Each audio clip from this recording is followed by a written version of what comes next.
Hello everyone. Welcome to the Drunken Storyteller. Things are a little bit different today. I'm not running a game. Yay! I get to sit back and play and relax and let someone else take all the stress of dealing with everything. So that's quite fun for me. So today we're going to be playing Heart of the City Beneath by Warhammer and Deckard, I think. Written by Grant Howard and Chris Taylor. Brilliant, dark setting. So this should be fun. I am joined, and our GM for the day is Tom. Hi, Tom. Hello. Yeah, you get to run a game. Yes, I'm back into my seat. I'm very happy. The view is just brilliant from here, I can tell you. I don't think you've run a game yet for me, have you? Not on this channel, no. We had some encounters on Onyx Path before, where I ran some games, but this is premiere on the Drunken Storyteller. So, very excited. You've played many games, you've killed many people for me. Less. It's getting less people I'm killing. I don't know. I think Alien might be killing. You might be killing someone again soon in Alien. And then we're joined by another regular. Ben is with us today again. Hello, everyone. I'll hand over to Tom in a minute, and we can go through all the characters and stuff in a minute. And then someone who's not been on for a while, Sirion, is back with us. Hello. Hello. Good evening. Cool. So today we're playing Heart, and we are also promoting Roll for Ukraine, which is run by Mondo Cane Publishing.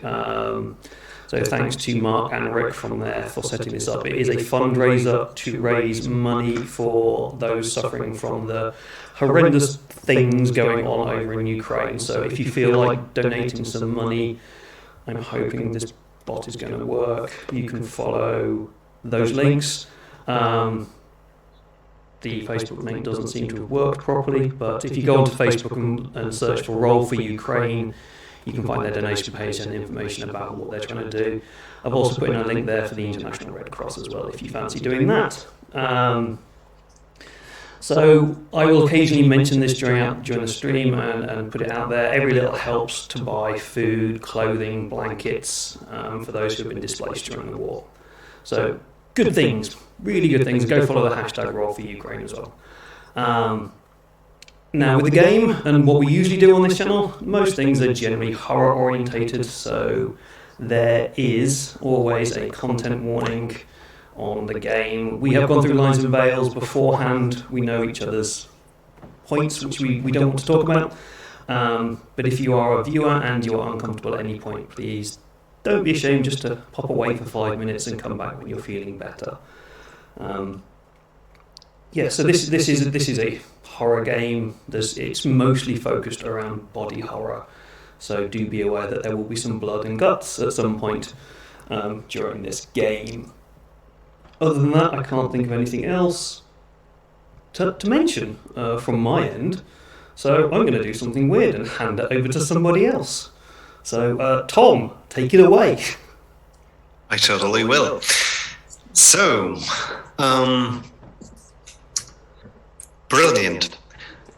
I'm going to tell you that we will be starting soon with our delve into Heart, the City Beneath. But first you should know that on top of Heart, the City Beneath, there is the Spire. A gigantic building that proposedly reaches the sky. And it was built by the Dark Elves as a monument to themselves.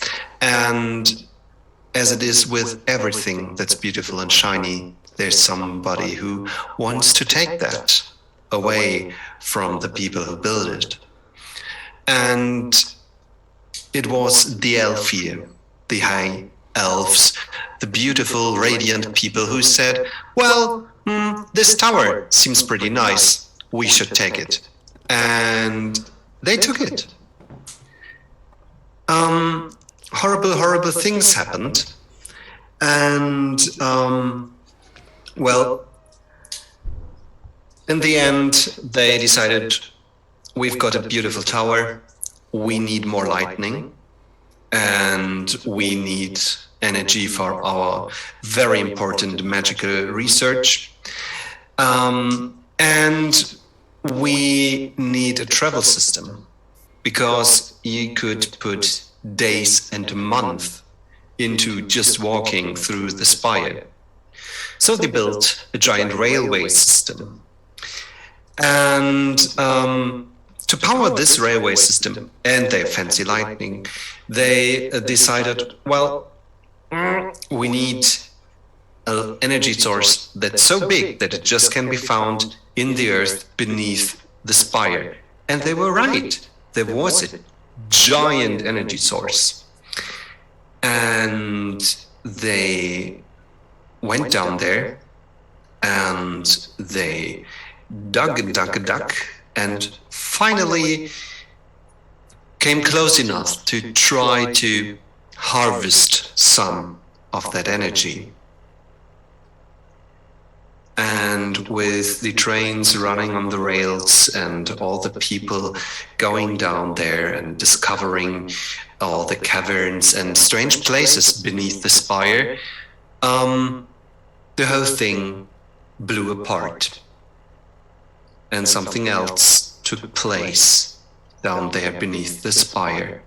Something historians and we are calling the heart.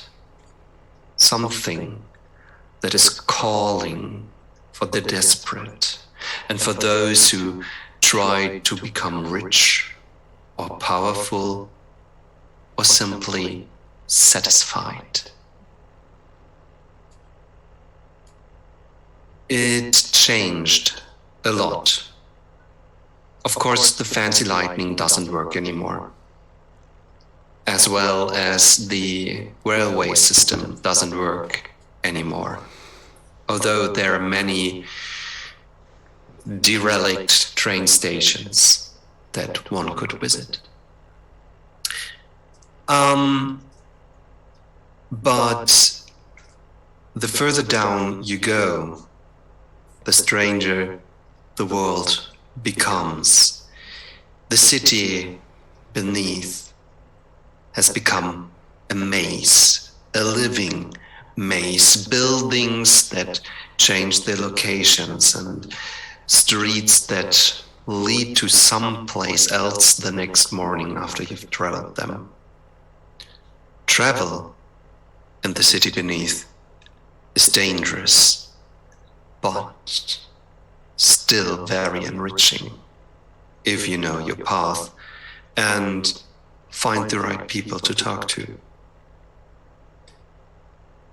But right now, we are not in the areas that have walls made of warm, juicy red flesh and that pulsate in a strange heartbeat that origin can't be traced down. Instead, we are on a slope. A slope a few meters wide. You have stony cavern walls to your left and to your right, and they are made from very sharp rocks.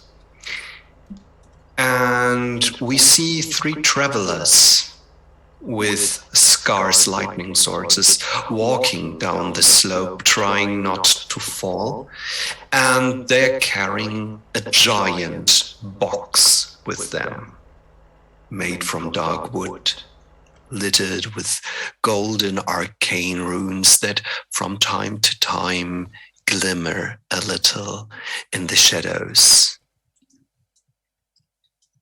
there is a rumbling noise in the background. And I would like to hear who is the first one to notice this sound. Probably the audience, as I just realised I had like 4 audio pickups going on at once just then.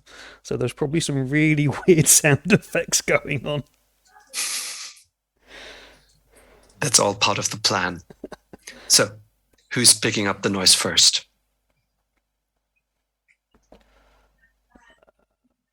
I have the hunt skill, so I'm probably pretty switched on to all this sort of stuff.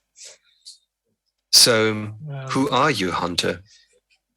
So I am Flavor Walker in the common tongue, but in my native or heritage language, my name is Jar Ezkjord, which is that which hunts the unknown taste. I am a Null adventurer of the Cleaver class, so I am an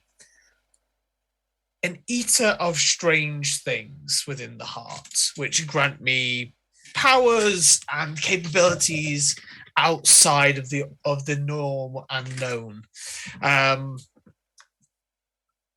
Flavor Walker is tall and lithe. They've got patches of fur that seems to be recently missing and hasn't quite grown in again yet. And you can see that there are welts and scar tissue beneath it from a delve that didn't quite go according to plan. Much of their body is wrapped in a red silk shawl, the red of which is sort of deep, dried blood colour, and are on their back in a quite carefully constructed sort of wicker basket is a large leathery egg. On one of their hips is a big hunting knife, on the other a series of bone charms and sort of a bag of gut and thread, and they are sort of hunched slightly, their back broad with muscles, and sort of flexing their fingers backwards and forwards, which end in large claws, weaponized claws, as they sort of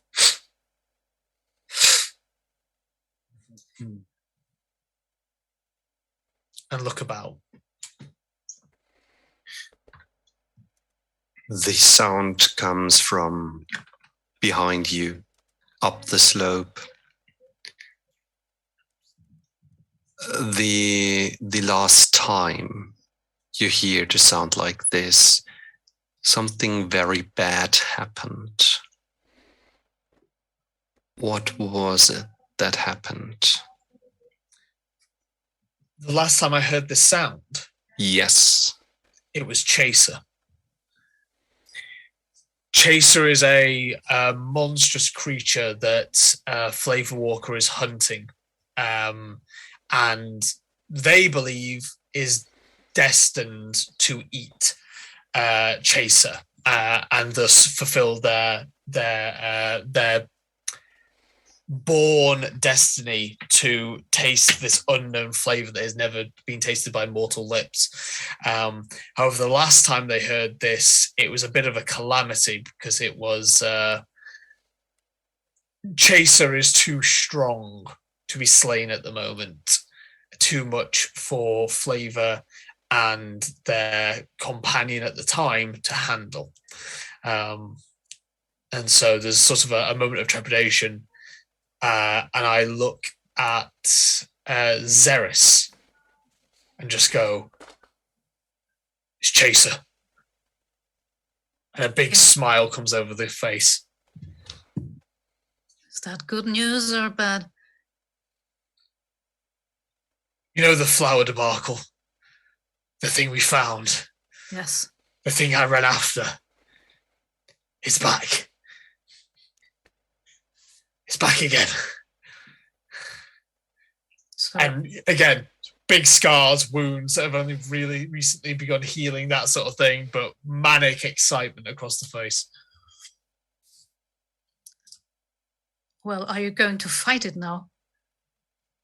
Because you know, Oh God, no, that would be terrible. We would all die. But probably want to start running. Maybe ride the box down the slope, and I'll like tap on the box that I've like got one, like two hands on, but like tap on the side of as I'm like leading the group down the slope. okay, I follow suit. What do you look like? I'm a very tall elf, high elf, actually, an elf here. I've kind of a waxy, papery skin. And I don't wear a mask as other elf here do, because who needs a mask down here in the heart? And my identity, well, there's not so much left of it after I found the swarm, Narissa. So now it's more of a we go down there, we walk all these paths down in the heart, and we have a destiny. We have something to do. And there's some, when I'm speaking, there's some kind of a buzzing noise accompanying it. And if someone was to look very closely at a bit of bare skin, I might show for a moment, they could perhaps see something moving below my skin. But normally, no creature big enough to pose a danger to me comes that near.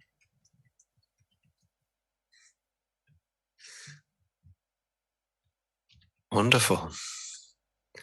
There's a third person becoming aware of your surroundings and the slight tremor that you can feel in the ground now. Do you wear shoes, Mitarada?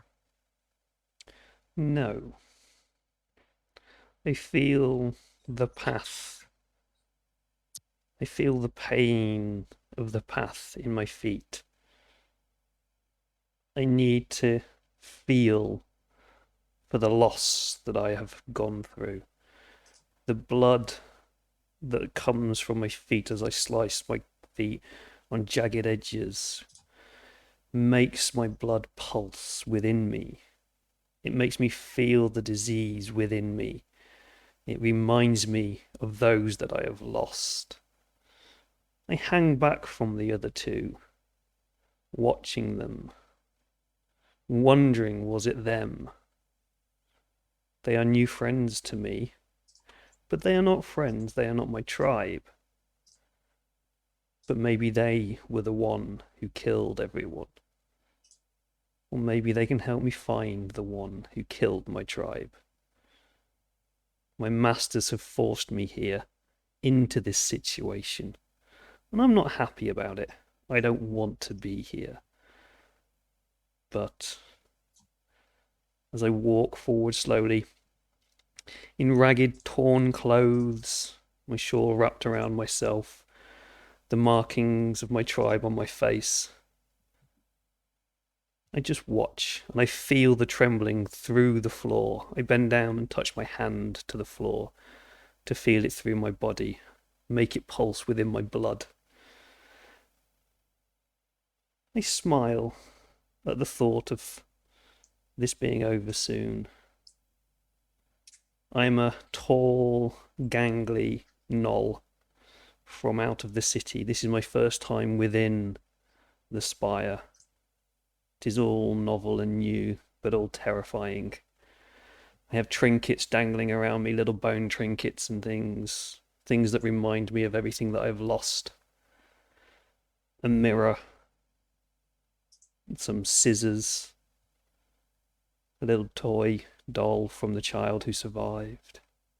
things to keep me going and not lose to the despair. As Flavor pats the box and says, "Let's ride this down," I kind of laugh a little bit, being reminded of the little pups from the tribe as they get excited over small things, thinking that the city is not as different to the open as I've been led to believe. All the Knoll are the same, but they are not my friends. They may have killed my loved ones.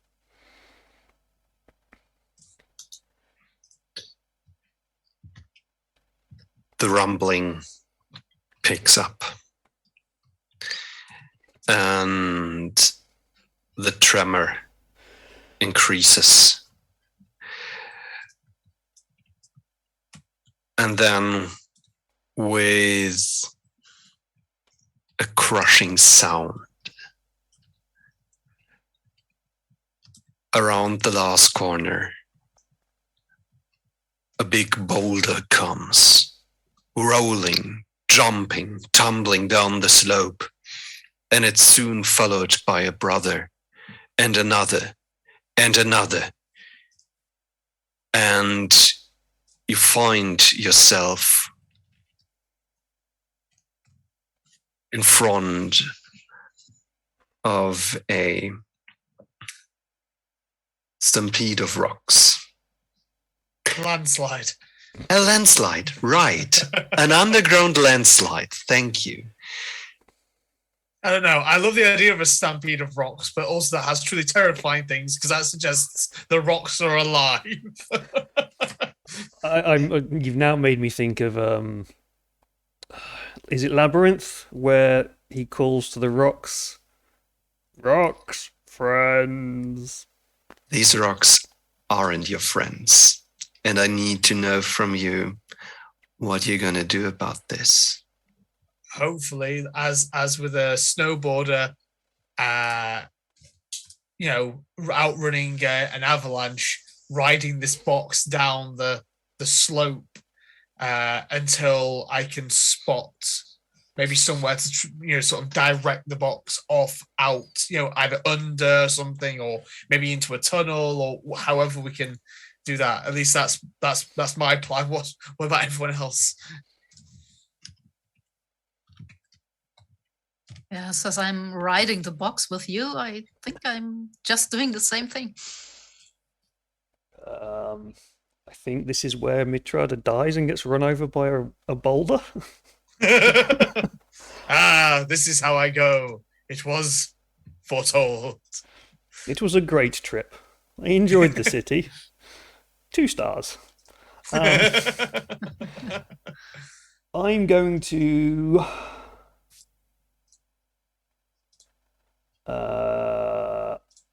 as I've not decided what my true form is, I'm not going to do that. I was just thinking of going true form and running really quickly.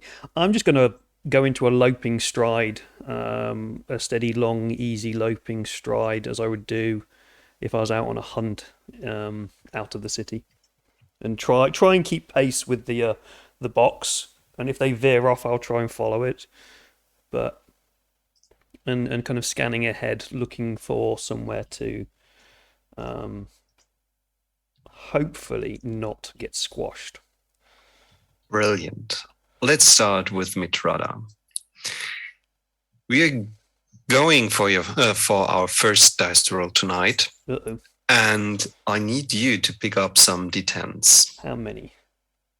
Let's see. You get 1 d10 for just the roll. That's the first thing. Then we will check for the appropriate skill, which would be evade. Do you have evade? Nope.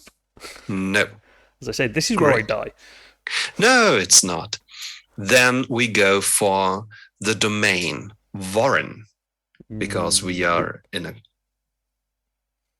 cavern corridor. Still 1 die. And then there's the question, do you have anything interesting on you that you could use? Nope. No. Great. Then it's just 1d10. Please roll your d10 and pick the highest result. I got a 7. I don't know if that can you see that result on Foundry? I can see the result, yes, and I did stupid stuff to the die. So we have success grades in Heart, the City Beneath, and on a 6 to 7, you succeed, but still take some stress. This avalanche, the first round, so to say, will hit you for 1d6 stress. Because you've got a success at a cost, we reduce this to 1d4. Please roll 1d4 stress, and I will tell you that this first roll will do damage to your luck, because you will evade the first boulders, but trip and just get a little bit of bad luck for your further journey. You rolled a 1. Yeah, where's luck? It's at the top of your... Oh, no, it's not. Where's it gone? I've seen it, but I don't know where it is. I can't see it. Fortune. Fortune. I'm sorry. It's called fortune, not luck. Just put a dot into fortune. Yeah, I'm just trying to make my... Since you received stress, we're going to go for a fallout roll, which you should be able to succeed at. You know what my dice rolling is like, Tom. Don't say things. Yeah. Please take a d12. And all you need to do is to roll over 1.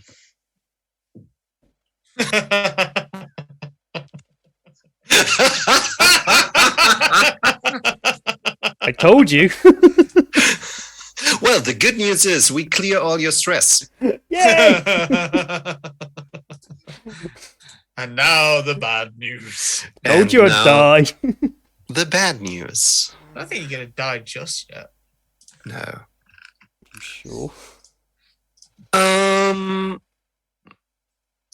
gonna choose some minor fallout for you from the fortune area. I'm not used to the city or tunnels. It's fine. I can accept this. I mean, I told you to get on the box. My feet are good enough, thank you.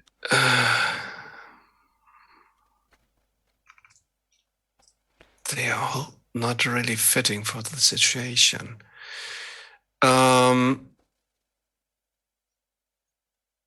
Great. You receive the minor fallout collateral. The next time you mark stress, a nearby alley marks the same amount.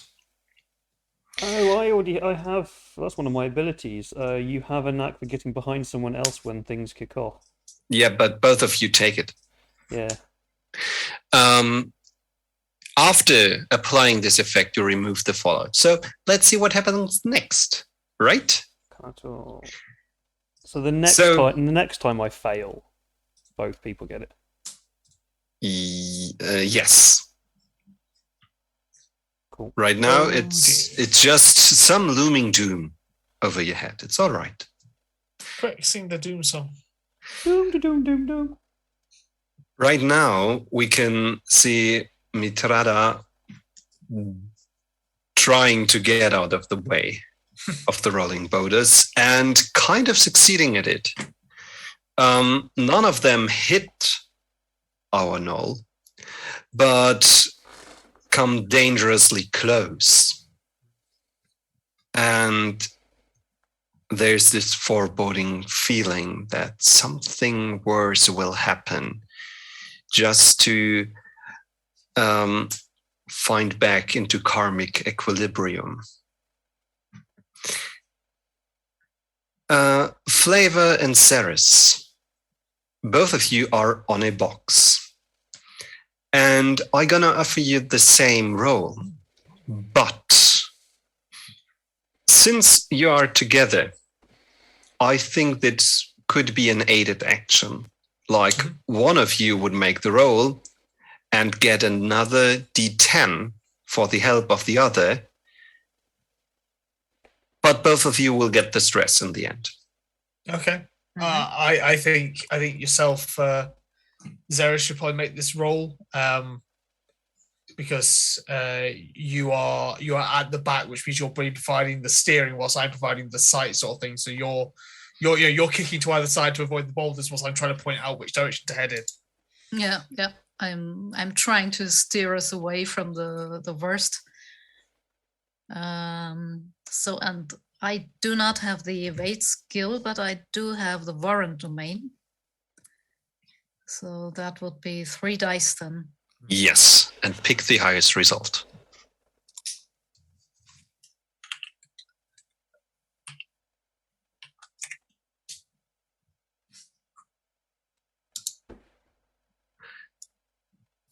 It's a 10. Hey, nice. So, Zeris, what do you do? And how does it further your goals?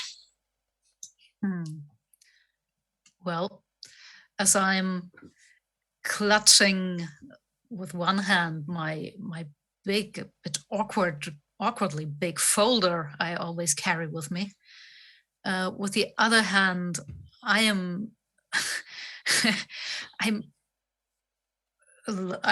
showing away whatever comes our way, and I'm trying to steer our box out of the way of one very big boulder that's coming. And in the end, I just give it a little shove with both of my feet to accelerate us to, in the last bit of a second, just move away. Did you say you've got a folder that you're... Yes. I imagine this like an angry elf librarian swatting away. You're quite correct.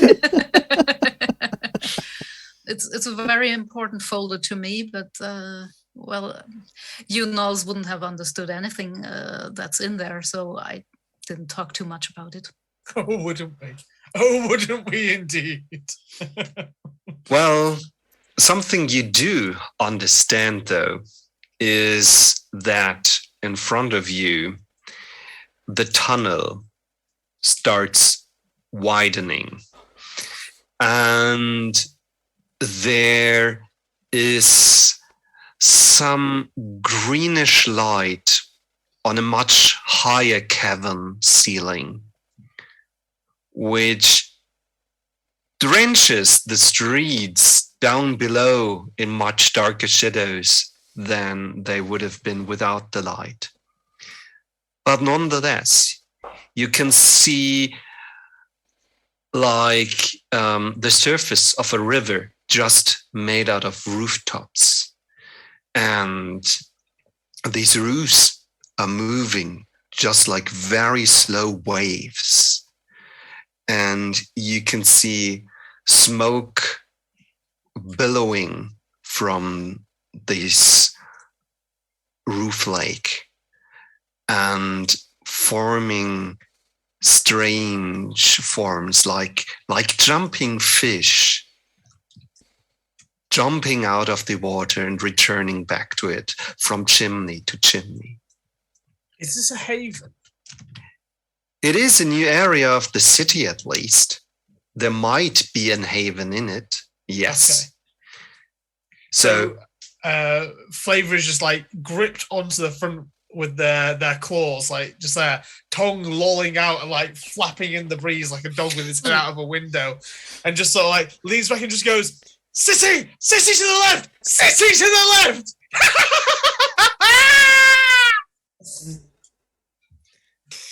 Yeah, we're not werewolves. We're actually hyenas, just in case anybody wanted to know. Gnolls are effectively human hyena hybrid things.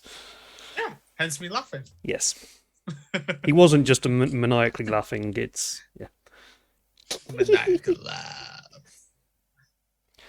So, Ceres, what do you do with this information? So, is that rooftop lake straight ahead, or do you have a chance to evade it? Or? Well, you're more or less steering towards it, and you can't see the border between your path and the city because you're on a higher level and can't see the edge right now. Mm-hmm. You just might be catapulted into that lake if you keep your trajectory and your speed. Well, but we might even fly over the lake and reach the other shore. That would be a very long jump. Oh, okay. So then I try to break. Yeah, I'm gonna do the same thing. Both feet down on the. I'm gonna wrap my legs on the side of the box and use my claws, which have the piercing tag, to latch into the rock face and just begin literal breaking with something. Yeah. This sounds amazing. Mitrada, you see your partners in crime a few meters ahead of you, and they are stopping whilst behind you the rocks come crashing down the slope like the very deep rocking laughter of some kind of troll or giant. Looking backwards, the shadows and lights that your torch is casting onto the walls, you aren't sure that there aren't faces in the shadows laughing at you right now as some more stones are come to crush you. What do you do? I look back and I see the faces, and they're screaming faces, and they remind me of that night of death, of when the unknown creature came and massacred my tribe. And I see the faces of my tribe within there, and it terrifies me. I kind of get the impression that Flavor and Xeris are trying to stop, but I'm not stopping. They shouldn't be stopping either. There is something really wrong coming up behind us. And I'm going to launch myself at them to try and take them off the cliff, off the box, and over the edge of the cliff. Brilliant. Because it looks like water. I've seen seas before. I've been fishing. I've seen lakes before. That looks like water. That's softer than rocks or demon spawn things that are running up behind us. Sure. Or nothing. It could just be my imagination. But I don't care. We're going to go swimming, people. No, my folder can't swim. You've got no choice. I'm literally just diving at you at the moment. I hope it's waterproof. Or in this case, probably building proof. But and in that way, Mitrada killed the entire crew. We'll see about that. You aren't using your kill skill, I believe. No. Um, I'm not using any skill that I have. I've got compel. You're not talking to them. Yeah. So that's very true. I think this would be either delve or evade, since you're still trying to get away from some danger. Yeah, nope. 1d10. 1d10. But we're not aiding you. Are you? No, you're not going to aid me. Are you in a Are we in a haven, or are we still in the Warren? Not yet. We're still in the Warren. Yes. Cool. 1d10. I like to live dangerously. I too would like to live a dangerous lifestyle. Oh no! It's a 4. Great. I think this time the stones hit. Ooh. And you're gonna roll me 1d6.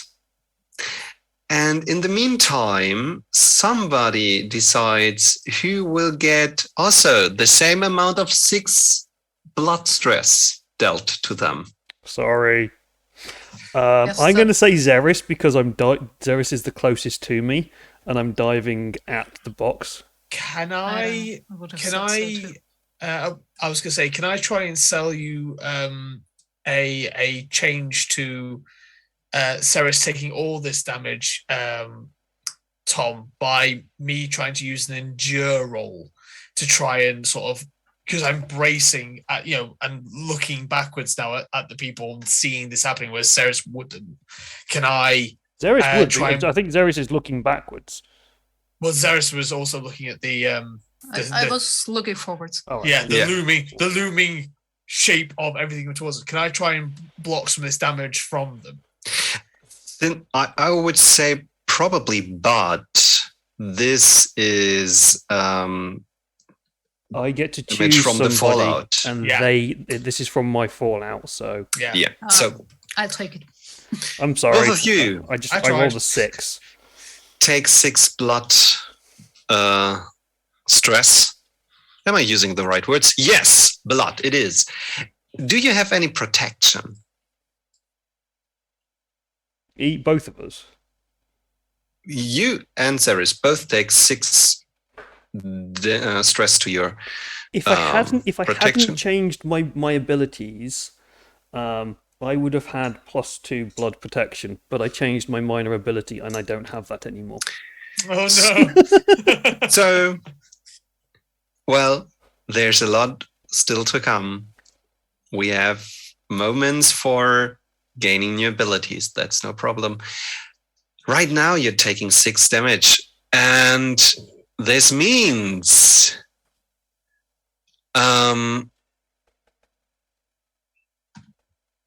Is this another fallout roll? there is a fallout roll. Um, Oh, I was telling total bullshit beforehand. I'm just seeing on one, you don't have to roll a d12. We will still go on with it, but you both don't have to Hit the damage. to roll for another fallout roll Oh, that's right. because you're below 7. I'm sorry, I made a Okay. mistake earlier, but for story reasons, we will carry on with the mistake and make better now. So no fallout roll this time. Allow me one question regarding protection. Yes. Where do we get protection from? I'm not sure if I have Mostly any. Abilities from skills. and Oh, abilities okay. as well. So my heart's blood grants me protection to everything equal to the tier of the heart we're on, for example. Ah, okay. So I don't It's- have any protection. I see. Thanks. Great. So you're battered by stones, and your friends Mitrada and Xeris take the front of most of the stones. So flavored is pretty fine. Yep.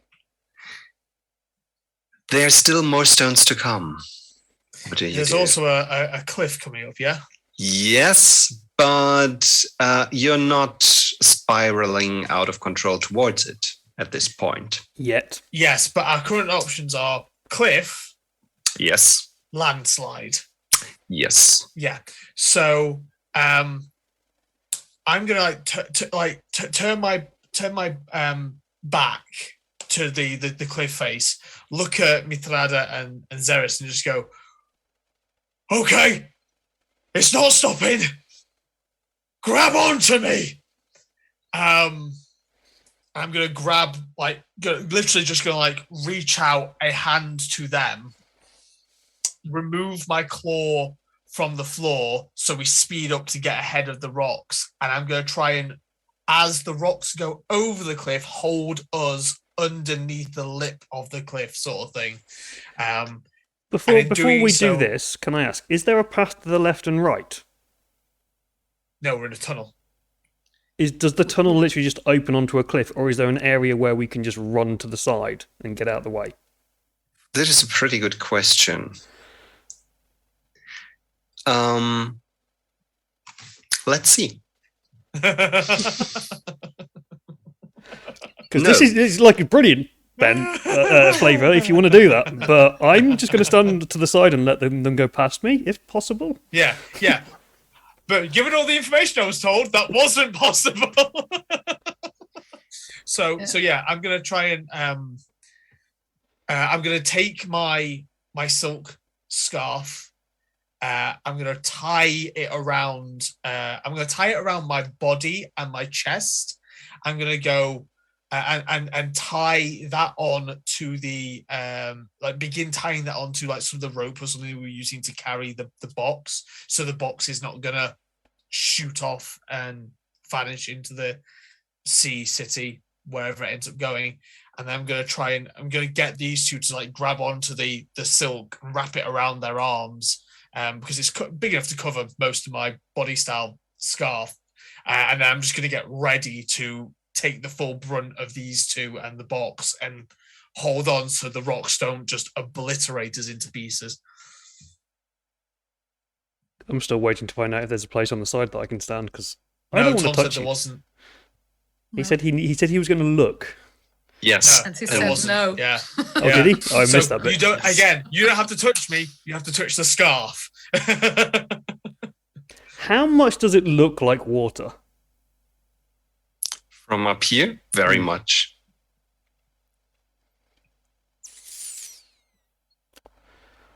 I am desperate to get myself killed, aren't I? I really am desperate to kill it's myself. discern, isn't it, to look at this? It's going to be discern. Yeah, can I try and discern if it's water? You can try to discern Cool, if I it's get water. 2 dice Yeah. on this. Can I do the same thing, please? Sure. What domain would this be? Warren still. Actually, you're looking at something else. I'd love if it was cursed or desolate. It's not cursed, and it's not harmful, and it's not abandoned. So, Haven. yeah, either Haven or Cult. One of Oh, the two of them. if I've got something which says Haven D6, what does that mean? This gives you a so the usual thing how to proceed in the story is to do stress to a situation. It also has a stress counter like you have. And usually your actions apply 1d4 stress damage to the situation or the problem. With supplies or items, you can upgrade your stress damage towards the situation or problem. So you can spend your resource and instead of a d4, gain a d6 to whatever you're trying to accomplish. To get better things, yeah. Yeah. I'm going to use a cult then, because that gives me 3. If flavor is help, if we're both looking at this, can I just roll 4 dice? Because then flavor is helping me. Yes, you can, but also flavor will take stress damage if you roll very bad. Yeah, I'm preparing myself and my body to take a ton of damage anyway. Hey, a 9. Brilliant. This means you have a success. Well, maybe it is the tiny rocks that hit the back of your head and improve your ability to see and think. But you're concentrating on the roof surface. And you can see the greenish light filtering through it. And it It does look less than water and more like an oily substance. What you also can see is that there are people in the streets. They are floating between the buildings. And to further their movement, they need to touch their surroundings and give themselves a shove or a kick, and they will just float forward. Is this blood, as in the heart's blood, by chance? No, it isn't. It's just very oily. How far below the cliff edge does this look? 12, 10, 14 meters. I choose to not fall. I choose to not fall. Yeah, that if you hit that wrong, that's concrete. Yup. I choose to not fall. It might hurt like hell, but I choose to not fall. Who's with me? I'm feeling Narissa stirring inside me, fluttering inside me, making me lighter, keeping me from falling down. Can you fly? Not really, but it's for flavor. Just really hungry. You could have said this earlier after you were just planning to rip Flavor's arm off. Oh yeah, no, I can fly. It's fine. See ya. Yeah, everyone cling on. So yeah, I'm just gonna put everything I can into you. You know, I have these massive claws which pierce into things.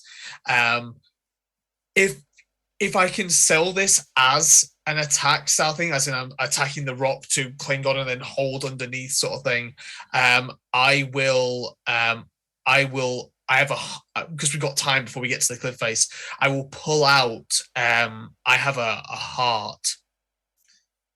That is still beating. And if you'll allow this to count as an attack, let me know, because if it does, I can add the brutal trait to my attacks for my unarmed strikes if I eat this before we go over. I don't know if that'll help because I don't know what the brutal quality does, but if it is, I'm willing to sacrifice my resource to do this sort of thing. It allows you to roll more dice for damage. But who says I'm against creative solutions? Yeah, I'm gonna fly. I'm just looking at my true You can form. fly, you can fly, you can fly. I've got a true form. I've not really decided what it is yet. I turn into a hungry, angry Zeotrope horror. And this is a very stressful situation. So Does your Zeotrope horror have wings? now I'm more thinking about doing the same thing as you. It. Yeah, it will mind fuck you. But you're everything behind then me. becomes risky. I'm just don't looking back. Yeah. I'm going to grab onto Flavor. Screw it. Let's go. I'm going to start diving off and go. That looks painful, and grab onto something. So I'm gonna, if you'll allow it, Tom, then that's exactly what I'll do. I will stuff the heart sort of into my mouth and just begin to chew rapidly. I'll try and sell you Endure plus Cursed because I'm literally using my cursed powers to improve this. And try and so how many things does Brutal add to the dice pool? 1 additional die. Okay. Brutal can stack, so if you have more sources for Brutal, it stacks. I can choose for my attacks to gain Brutal for a number of actions equal to the number rolled on the resource dice I would roll, which is a D6. So I think it's just I get Brutal 1, but I can have it from multiple things. Yes. Got it. Okay. Well, it's going to last... it's going to last for 1 action, so it's all or nothing. No, that's a D8. That's a D10. No. Oh, God, sorry. Roll. So that's going to be 3D10 because I have the Endure skill. I have the Cursed Domain. I don't gain any benefit for anything from anything else I have. I have a question. Is it risky because he's got 2 people hanging off him? Let's not get into risky business right now. Tom wants us to actually play our characters, not become smears on a street. Yeah. Smears on a patch of oil, I think, is normal. Okay, let's go through each turn or action so I can get a clear idea of what's happening, because there are many ideas right now. Let's start with attacking stuff. What you gonna attack? The rock. The rock. So I'm gonna, right before the end, I'm gonna dig my claws into the rock to slide and then hang underneath, basically dragging and stopping. I'm hoping that my claws are going to go deep enough into the rock of the cliff to anchor myself, which is why I wrapped it around my chest and then got them to hold on with their arms. So I'm expecting that there's going to be a pull, but again, claws that are hooked for hunting, there's a chance. Also, I've just realized I have desperate measures, which means that when I consume the flesh of something or someone that I've killed, I can gain a skill associated with them. This heart, is there anything that is associated with it that might add to this situation? Because if it would give me the endure skill, for example, I would get a knack from that. I can't see anything that you could eat right now. My heart. I'm eating the fresh Yes, heart. that's already giving you that's proccing one of my abilities. It's not giving me anything. It's one of my abilities that gives me the brutal. It's a combination one. It's why I took both of them. I am a monstrous eater. Yes.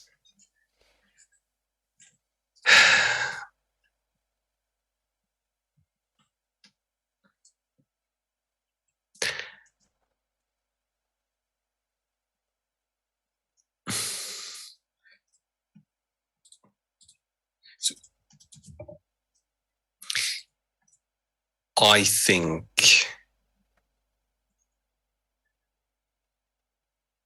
my thought was if it was a climbing creature, for example, then that might give me some ability to cope with what's about to happen. All I'll say is remember this is going to be more than 1 session long. We are traveling towards a cliff 14 meters in the air with gelatinous Tommy will not ooze at kill the it. As bottom. much as I've tried to kill myself, Tom will not kill us in the first 30 seconds. I'm willing to eat a resource. I just have to get another heart from somewhere at some point, which for me, if that comes from a person or a beast, that doesn't really matter. let's see what happens. I've got to die. Yeah. It doesn't fit. Okay, that's fine. No, that's fine. I've got 3d10 to roll to try and do this then. Yep.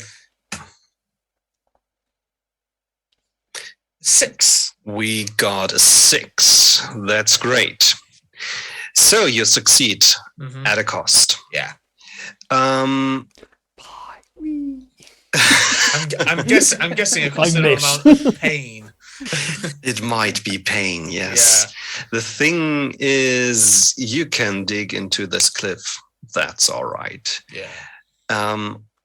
There are some sharp edges, though, and they carve into your hand. I'll take it. And the stress die for this operation is 1d6, but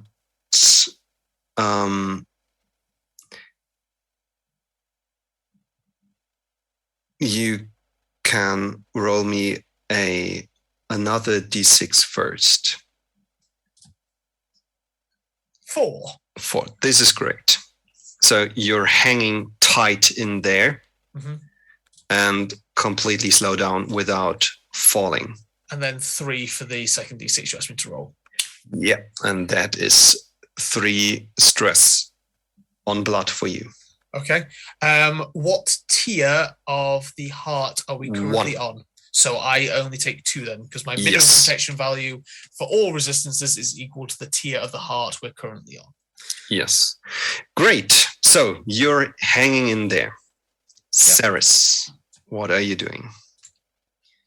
Well, I normally wouldn't have gripped that scarf he threw behind himself. So, but in this situation, there was no alternative. So I did, and I think I'm now gripping it with one of my arms, the other one still gripping the folder. And I'm hanging from the scarf. And all the while, I am listening to all that buzzing inside me and that fluttering inside me. It makes my chest want to burst open nearly. And I just try to become one of the swarm. I know I am one of the swarm. We are the swarm. And the swarm can fly. The swarm won't fall down into the abyss.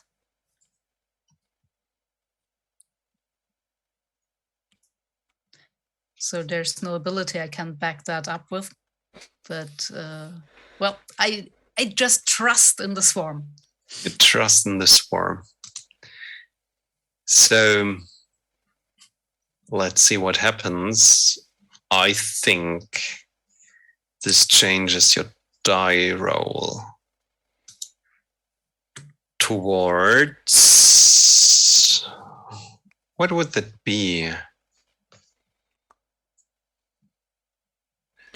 Endure? I think we would swap the domain to probably occult. And And perhaps compel the swarm to help me as I help them. Yes, I'm on a quest for them. Yes, let's do this. Yeah. So that, By the Bees, power of carry me, lying to bees. yourself. yes, Not the bees!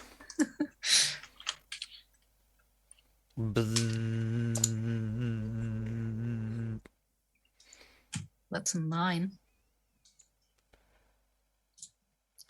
That is According brilliant. to all known laws of aviation, there is no way that Zaris should be able to fly. It has no wings. It's too small to get its big body off the ground. Zaris, of course, flies anyway, because bees do not care what people think about the impossible. That's probably right. Trust in the swarm.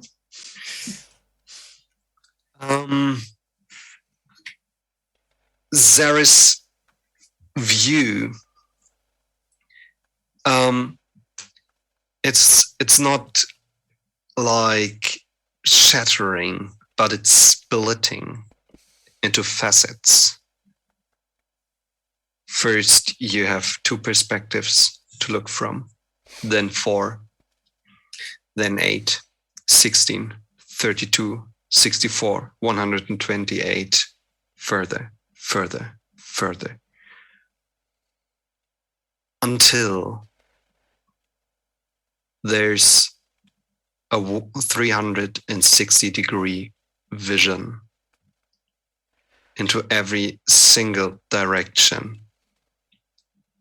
And this is the part that the Elfia mind can't comprehend and just dissolves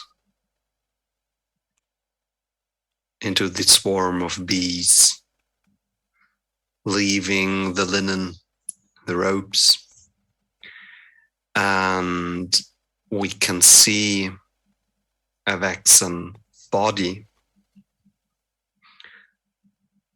tumbling over the cliff, falling, but not as fast as it should be, but much slower, like a piece of paper. And we see a swarm of amethyst bees steaming up and then catching that body. Get out of the splash zone of the boulders, or it'll all be for naught. Mitrada, what are you doing? Hold on. Shitting bricks, I think, is.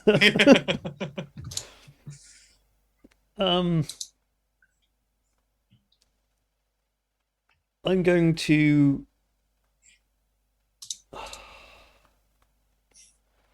It's not really much I can do. I help Mr. Ada with this, given the fact that I gave No, him the I've scarf got an and stuff. idea. I've got an Oh, go on then. idea. Just for the fun of it. Mhm. I see as Flavor slides over the edge, and you see the claws gripping in and start to see the blood pooling from their hands. I kind of smile a little bit at the blood. I'm going, it's clean blood, that. It's useful blood. But that's just a quick thought that goes through Mitrada's head. And then I see Xeris tumble over and then start to float in an amethyst light. Aware of what has just happened from my own learnings as a witch, I leap towards Xeris.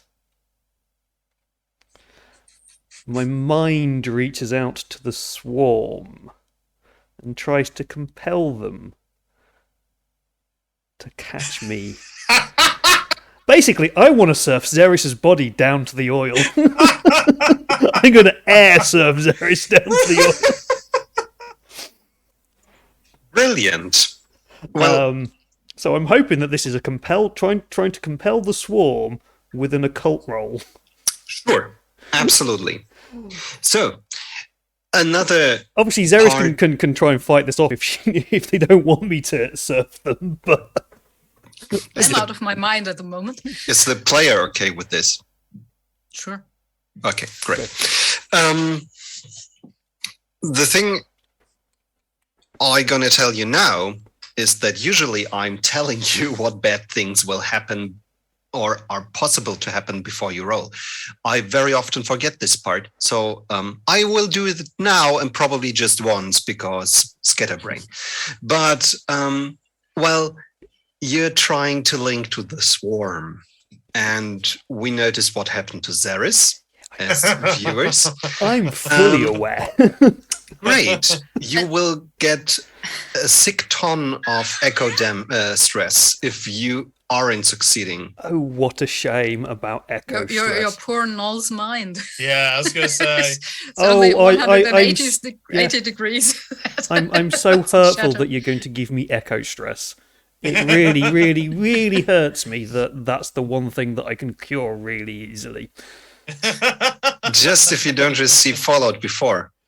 That's if I actually land on Xeris as well, because the other option is I miss and I just plummet. Yes, and you're taking two kinds of Yeah. Anyway, fun stress off. I'm fully aware of this and I'm all for it. Great. So roll your thing. I got an 8. 8. Brilliant. I don't die instantly. You don't die instantly. That's right.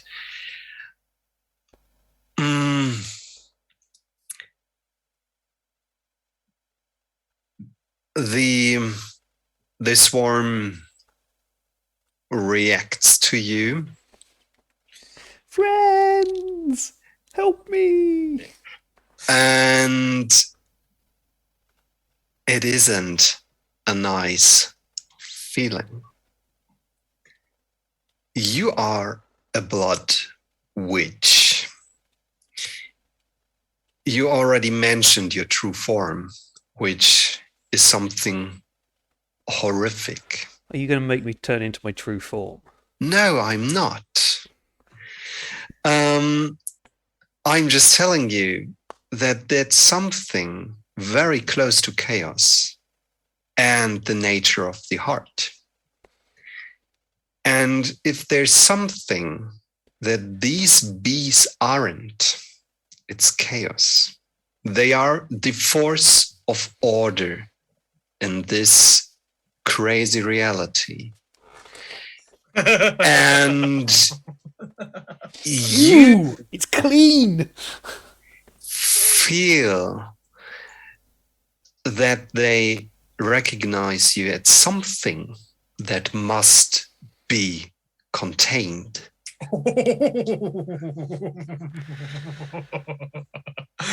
You're dear. getting onto this body, and then you start recognizing that the swarm isn't only stopping your fall, but it is also starting to glue you in. Mm-hmm. Mhm. You're getting inured in honey. Something like this. Tasty. It does taste like paper, though. Yeah, I don't like this in any way, shape, or form. And Trada is just like, this is... I'm used to the open, I'm used to the freedom. I don't like being trapped. We were trapped once up in the city, up in the spire. We were then trapped in the Hallow and booted out. This is not... Yeah. Not a fun state of mind to be in. Is it better than being bludgeoned to death by boulders? Debatable. And Yeah, exactly. as there is a shower of boulders accompanying you downwards, there is a soft and wet noise as you enter the oily substance Plop. that covers the Lake of Roofs. Question. Those faces that I saw in the rocks, Yes. does my old... So I've got the old blood, which allows me to discern characteristics and feelings and auras of things if I view them for a few seconds or not. Were they real faces, and did I discern anything from them? I've only just noticed that and thought about it. Or was it just literally my head playing tricks on me? Because, underground. Pretty good question you're asking yourself right now. And as you're thinking back, as the oil creeps up your legs,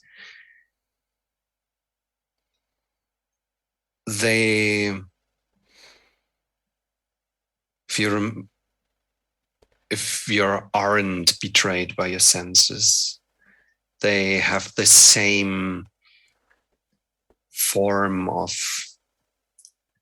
being real, like the image of your mentor as he speaks to you in your dreams.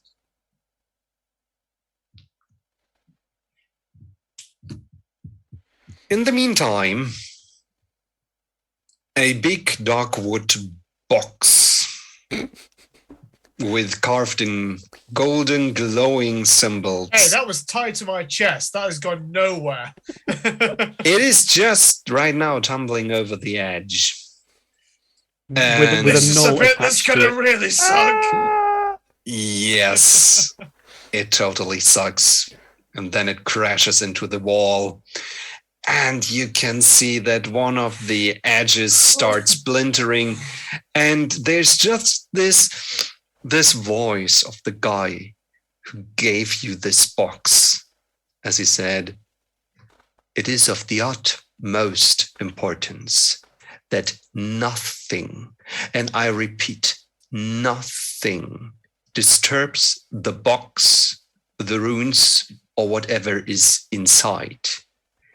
You bring it to the high cliffs of solitude in one piece. Are we understood? And everybody said yes and nodded bravely. I succeeded and took damage, so I would like to try and avoid this thing getting damaged further. Because I expressly tied this to me so I could have a shot at doing something like this. I'm very happy with it not getting destroyed any further at the moment. No, I mean, at all. I don't want it to take damage. I'm happy to take the damage for it. I'll actually let it do more damage to me to avoid this thing getting destroyed. If the entire thing was we signed up that this thing can take no damage, the thing inside can be totally undisturbed, then I would like to take the damage for the box. Okay. I'll make another endure roll because I have. No, you don't have to. It's all right. You just I rolled a 1, and that's just going through your protection. It's all right. Yeah. Okay, great.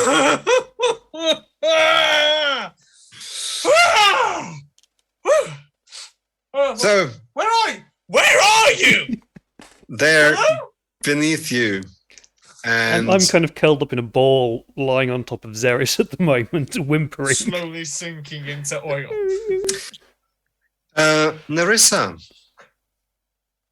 the object that is integral to your plan is dangling in midair onto one of these flesh containers that your body is accompanying in company of right now. What are you going to do about this? I'm going to carry this body over the oily surface until I find a dry spot where I can put it down.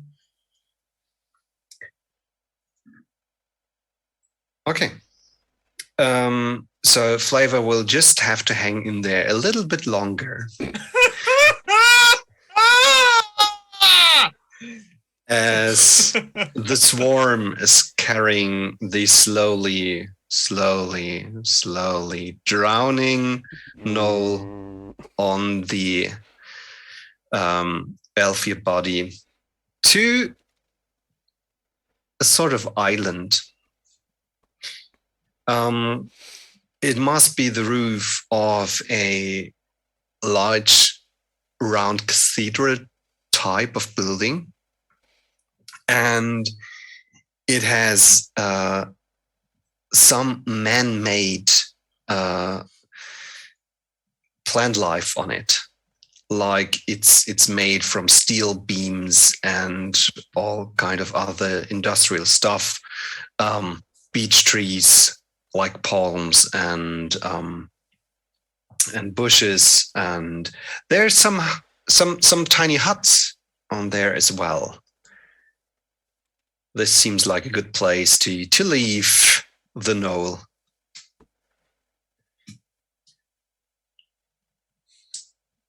In the meantime, we hear Flavor somewhere back there, screaming on the top of his lungs, please not too loud because I have headphones in. I hate you all very much as I climb down the thing. Great. So, the three of you, tell me, how do you get Flavor back to the party? I'm going to attempt to climb down the cliff now that I'm not, much like a cat or other sort of large animal with claws, actually surprisingly good at climbing, using them in that regard. So I'm just going to climb down the actual cliff and then, as best as possible without having to enter whatever this oil is, because I really doubt my ability to swim/breathe it. Because there's the roofs. The roof's also covered, as in they're completely submerged, or could someone like hop over them, using them to not touch the actual stuff beneath? The oily substance is covering most of the roofs, and even though you're now pretty close to it, it seems like the roofs are also part of the ollie for the most part. They are moving as well. It's okay. It's not good for your brain to look at it longer. Where are we meant to be going?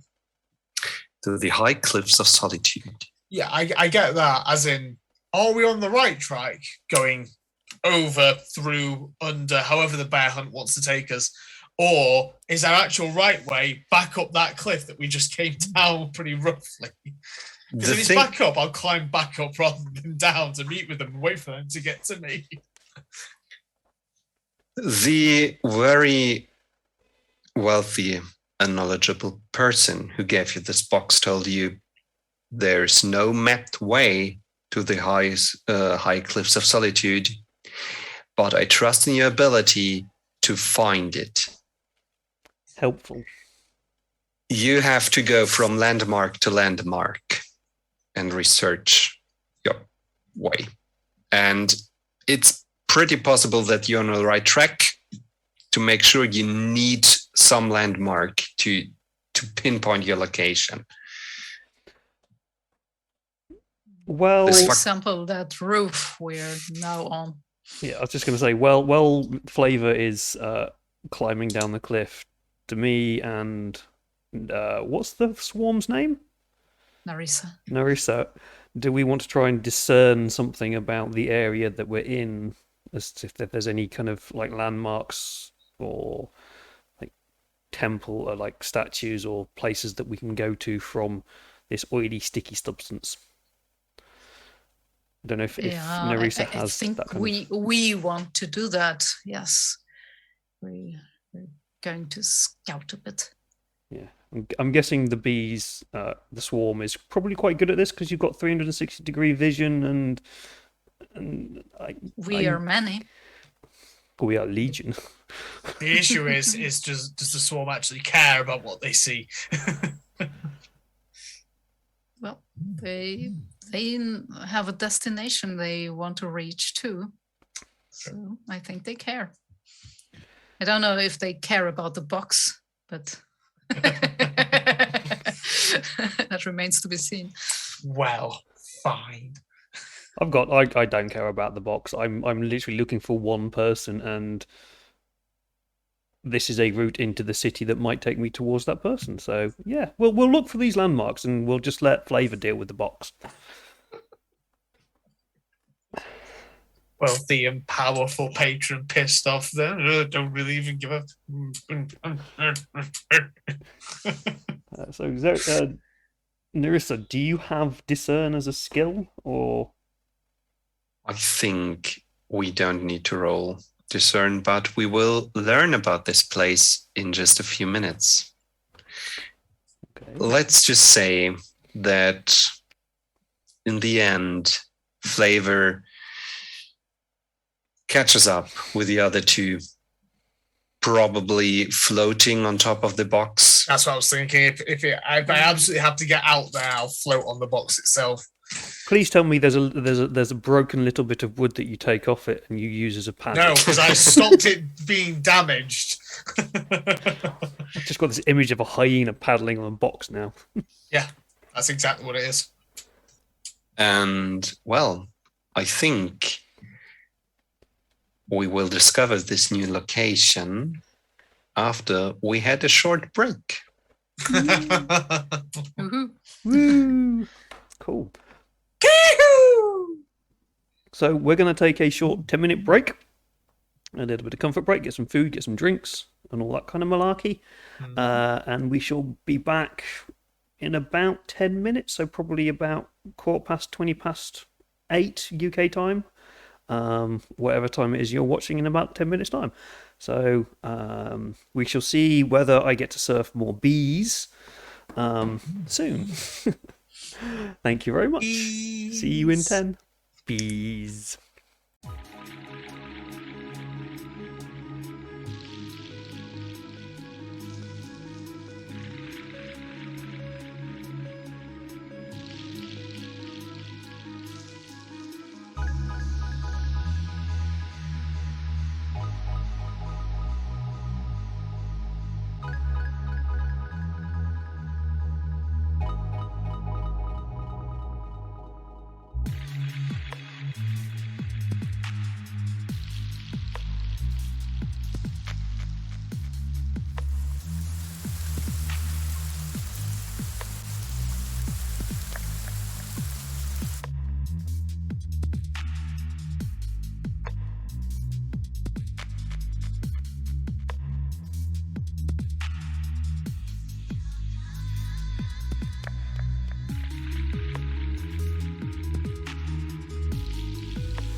And we're back. Just to throw things out of the window there for Ben.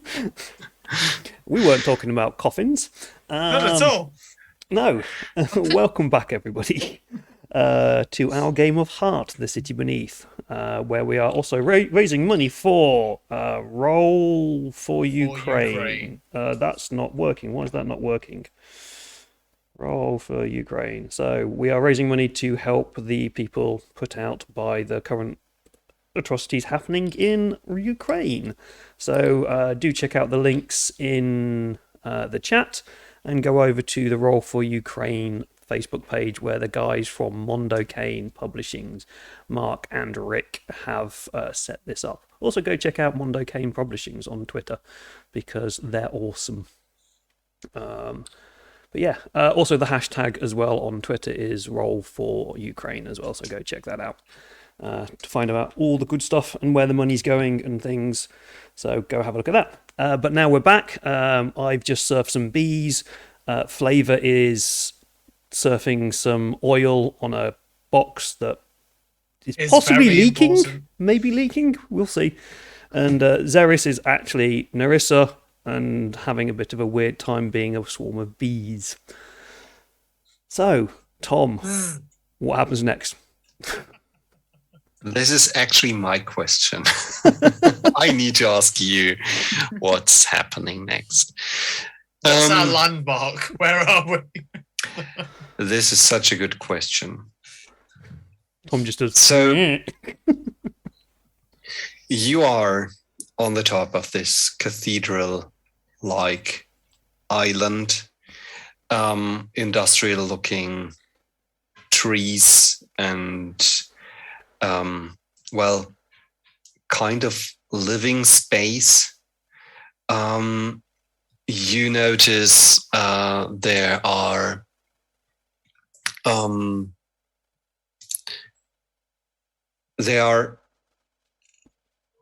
few actual signs of life on top of this building. All around you is the oily lake surface of the roof lake. In the distance, the smoke fish are jumping. And you are a witch, a cleaver, and a swarm of bees. How do you try to orient yourself? Swarming out in every direction. Oh, wait, Xeris, come back. No. They like to be known as Narissa in this form. That, a point towards Xeris' body and point towards that and go, that is Xeris. That I want the mind that was Xeris back in the body that is Xeris. That's not Xeris. We are Narissa. We are many. We are many. Can we just have Xeris back so we can work some stuff out, please?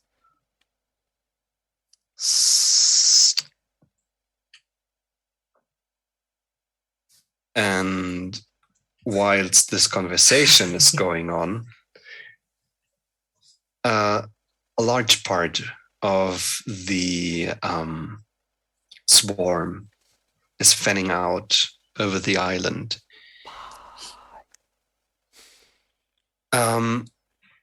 Everything is made of rusted steel. As you come close, you notice the elements from which it was, the things around here are built, must have been taken away from someplace else, from some place that probably was destroyed. And so they're all everywhere sharp edges, torn off pieces, fragments. And in all of this, there is a drow. A single drow. Right now, sitting at a fireplace with all the necessary equipment, large pots and a kettle and some sort of apparatus that can switch this different kind of pots over the fire, like a giant turning wheel. And it does look very sophisticated. The wheel is slowly turning, and rotisserie style. Yes, and different smells come from the different pots. And Nerissa notices that the drow becomes aware of them. And just before they could engage in any way, there is a completely different signal from the outer edges of your awareness. One tiny drone just found something that might be dangerous, something that could act against you, even if etiquette isn't obeyed.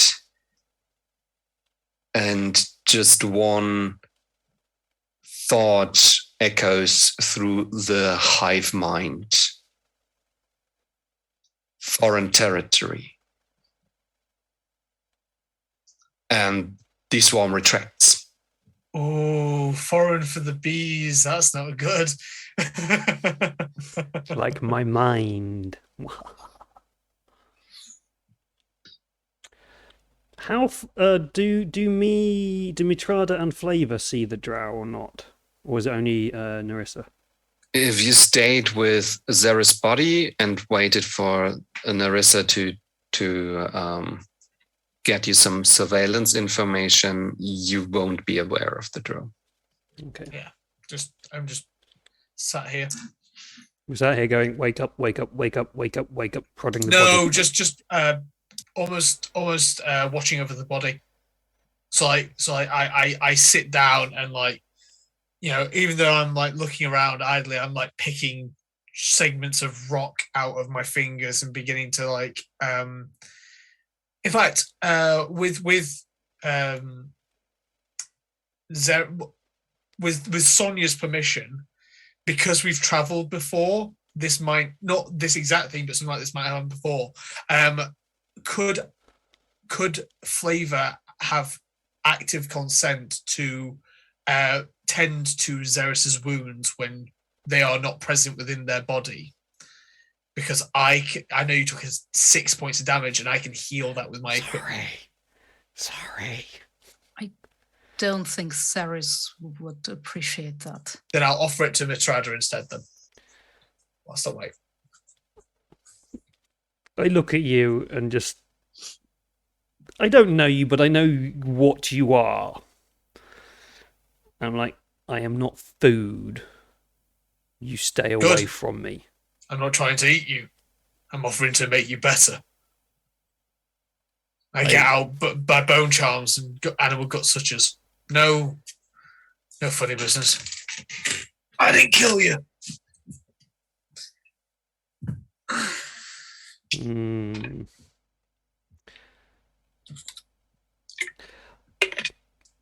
don't want it? I turn round and stare out away from the cliff and show my back, which is where all the rocks have hit.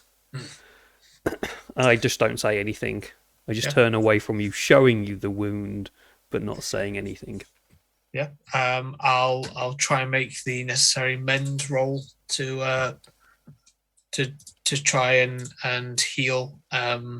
My bone charms give me D6 in this, so I forget how that works with the skill, Tom. So you're gonna roll the mend skill. Yep. And then the appropriate domain, haven or occult. Damn, don't have either of those. And then if somebody would be helping you. But I don't think anybody is helping you. No one's trying to help me, yeah. We are staying with 2 D10, one for the skill, one for general rolling. Yep. And after we have seen what you rolled, you're going to take away stress in the value of your roll, your D6, I think. Right? I don't know. That's why I was asking you. What are you referring to? Is it a power? No, I have equipment which is bone charms and animal gut sutures, which lets me have a men's blood D6. Yeah. So after we decided if your roll was successful, you roll 1d6, and that's the stress we can. It's a 6. So successful, but I take stress from it. But you take stress. That's right. Okay. I'm 3 on the D6 for points mended on blood. Yeah. That looked like it had cocked itself on, but it gave you an answer. I've never seen Foundry do that before.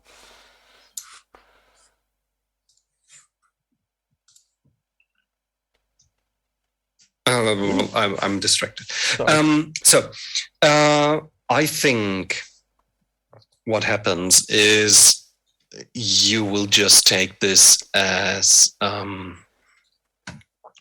stress. We take away stress from the blood value of Mitrara, and we will take stress to the supplies of flavor.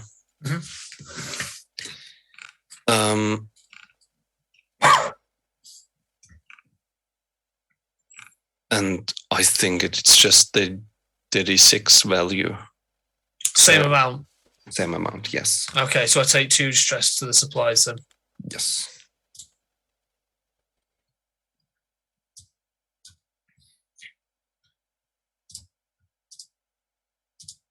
Ceres, how does it feel as your mind starts coming back together?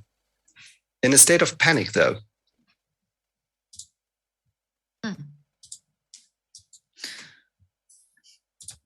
Well, it starts with the noises. The noises I hear since I'm part of the order. Uncountable noises, like Narissa speaking, hundreds, thousands of little bee voices inside of me. And it's more than I can comprehend. And I'm feeling I'm back in those early stages where I just panicked and, well, did some things that are not to be forgiven. And I search inside of myself, Ceres' self, for some thread of identity that allows me to bring order into all that noise, and that allows me finally to open my eyes and bring all those facets into my normal vision, just out of my own 2 eyes. But it's a process. And I don't like being watched while I gather myself together. And I'm dimly aware that the other 2 are standing near me. Oh, we're both squatting down just off to one side. I'm looking out over the ocean, not what you're. And I'm focused on Xeris's. I'm focused on Mithrada's back because it's where I'm healing. All right. But then I lay on that rooftop and just breathe deeply until I find something to cling on to focus my awareness on, some single thing. Because after all, I'm just a single person. Sometimes I forget it. There's the box with the slowly gleaming golden runes all over the dark wood casket.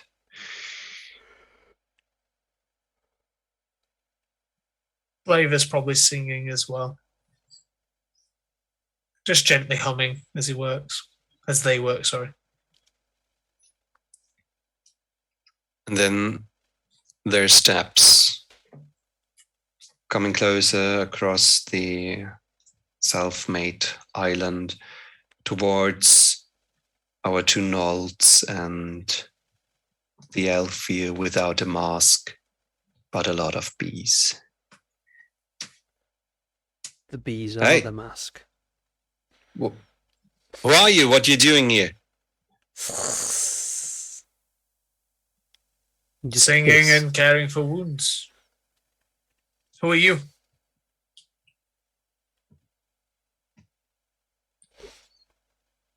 I'm just going to stare at them and try and discern an aura from them.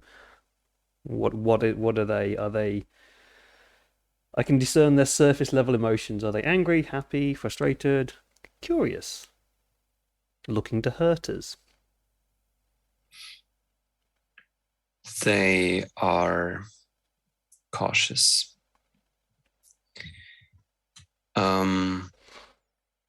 They don't trust you. But they're not hostile at the moment.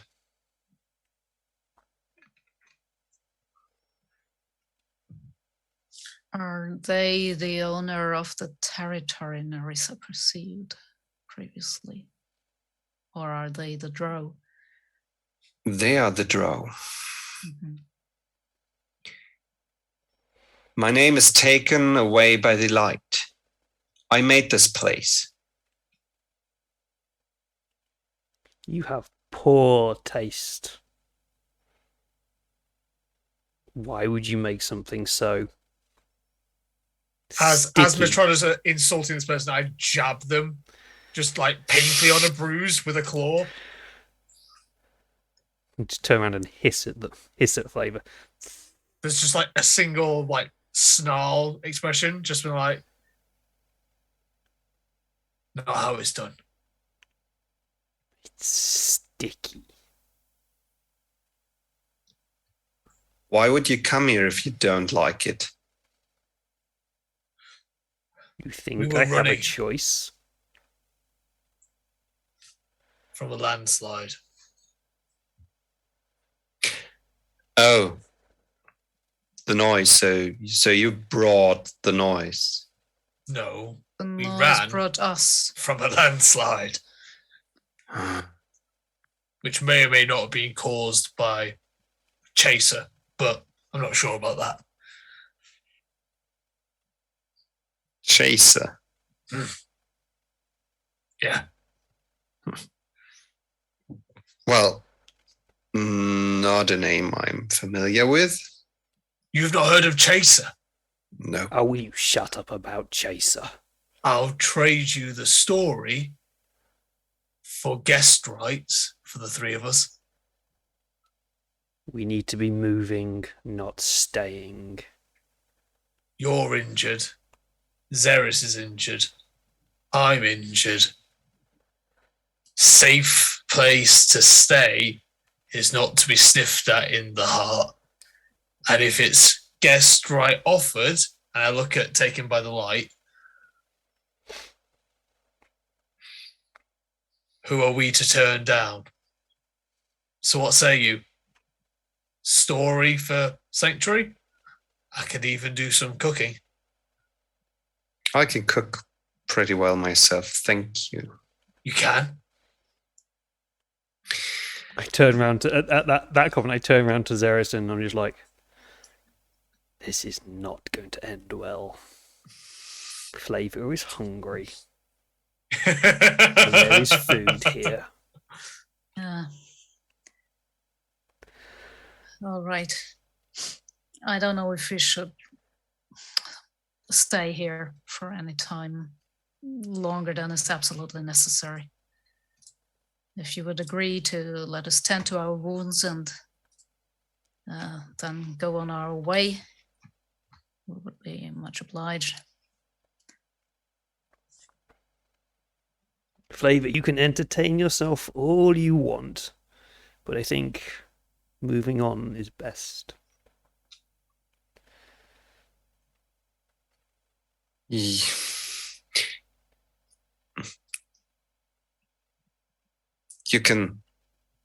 You can stay until the tide changes.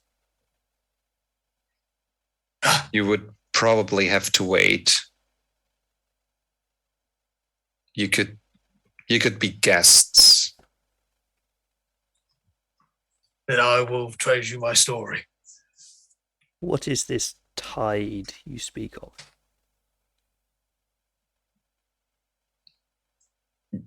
You know, like tides. The sea. Yes, of course. It's in right now, and it will go out, and we can go out through the town, city. It won't disappear completely, but the moon beneath will take away a large part of it. The moon So you could- beneath? Mm-hmm. You don't know about the moon beneath. They're new. Tell us about the moon beneath. I'm very interested in that story. The moon is above in the sky. The city, this place you live, is a strange place. I do not like it. I think we can trade stories. Yeah. Very good. Follow me. And they offer Follow me. Okay. they offer to lead the way to the campfire. Taken by the light, wears practical clothes and has an undercut and very long dark hair on top of that. It's black. I'm sorry.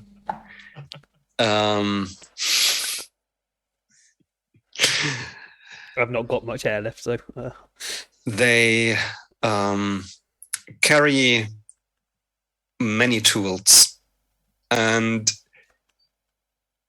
it's not like they're in a belt, in a tool belt. It's more they're scattered across the clothing, as if one would need to reach them if one was in a difficult body position, like stuck beneath a machine or stuff like this, and you just have like centimeters to grab hold of a screwdriver or something like this. Practical. From the outside, it seems a little bit crazy, but if you venture deeper into the heart, you will see much stranger things than these. So you're brought to the campfire apparatus, and there is a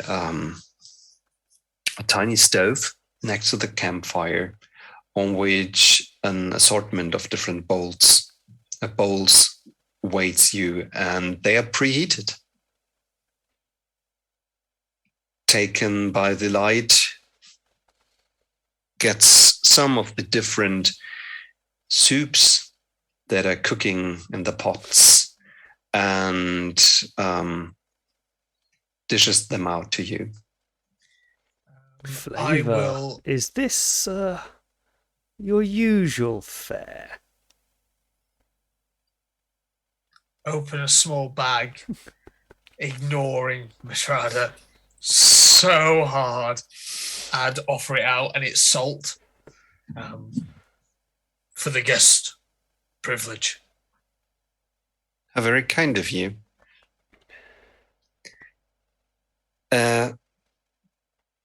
This is my usual food, or what are you referring to?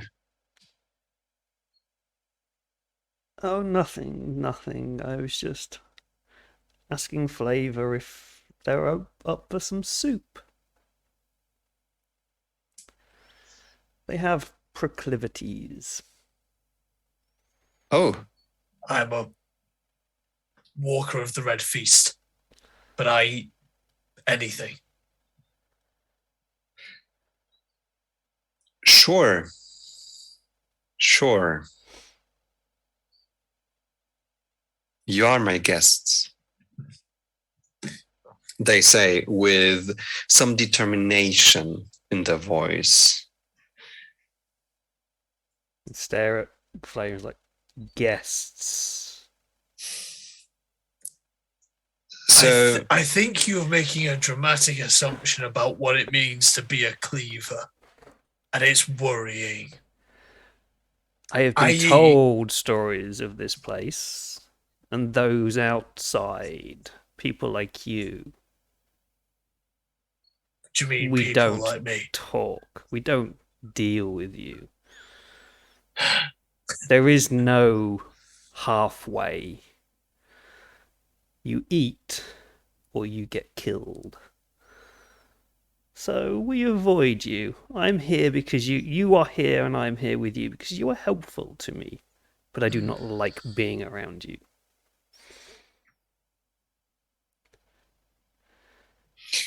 maybe you should try to be each other's guests. I've tried. 2 gnolls and an elf here. And now I a don't see the draft. issue. You city folk are a strange bunch. Yeah. Thank you, Taken by the Light, for your food. I shall enjoy it and leave you to your conversations. I'll take a bowl and go hide in a corner and shut up now.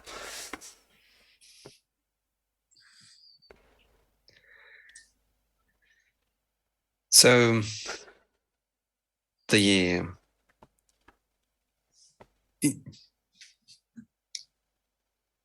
wasn't the person without the name asking for the story about the moon beneath? Yep. Yes. That's Matrada for you, though. That's... Oh. Yep. I was asking for the story. Oh, okay.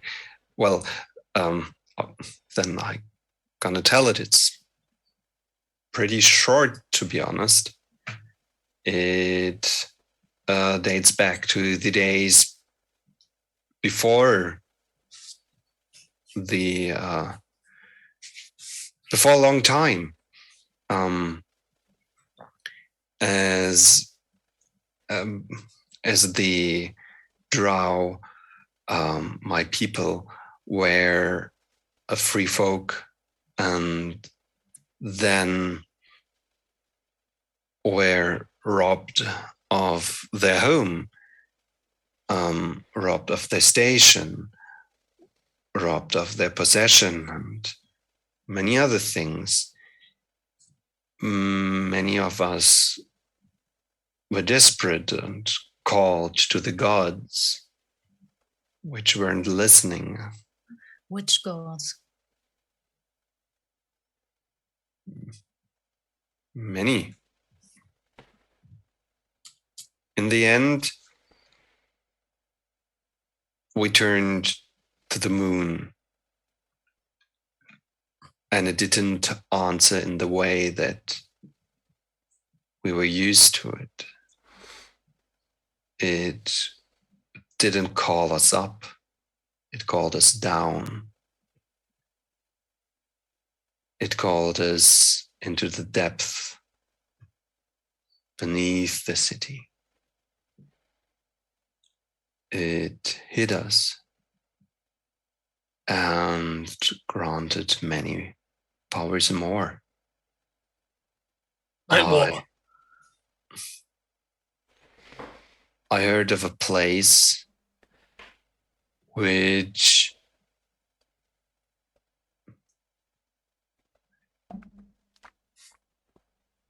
was holy, which is holy, as I found out, to the rage of the moon beneath. I was once very angry, but my anger wasn't strong enough. I ventured out to find this holy place of anger, of fury. Mitrada's little wolfy dog-like ears prick up at this kind of mention of somewhere that's angry and holy and things, thinking that it might have a connection to the reason they're on their hunt.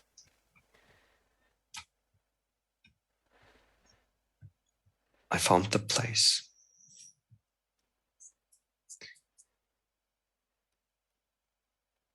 It is a place in which someone stood up against an invader. Just like in the earlier times. But this time, they didn't succumb to the overwhelming forces.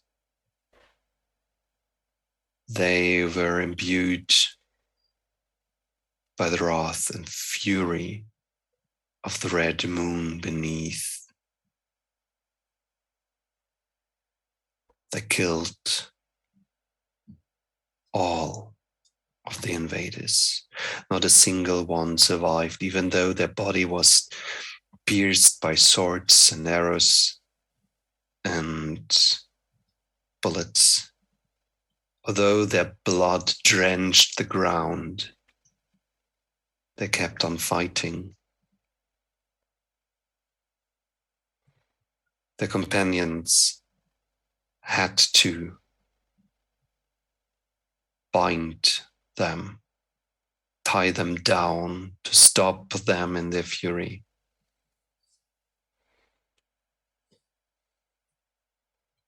Even today, even tonight, you can go there, find the body restrained and still bleeding after years.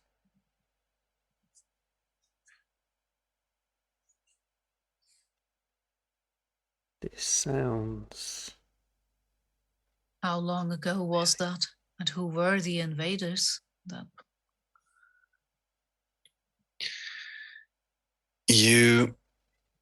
I don't know if you are aware that there is a certain strain of disease that takes to the blood. Disease? Careful.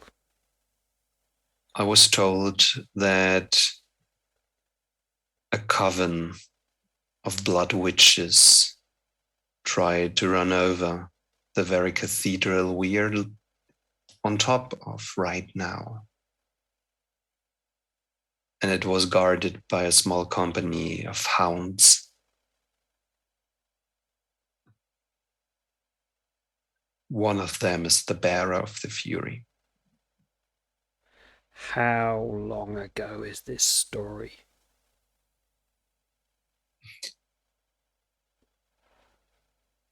Long ago for me to come here, find it, drink the blood, do the harm, return, and guarding the entrance.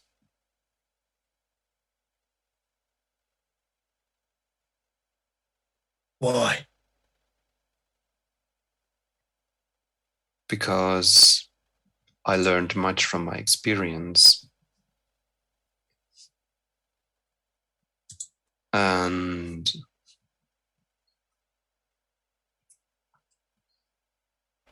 although there was great relief, there was also great sorrow for me afterwards.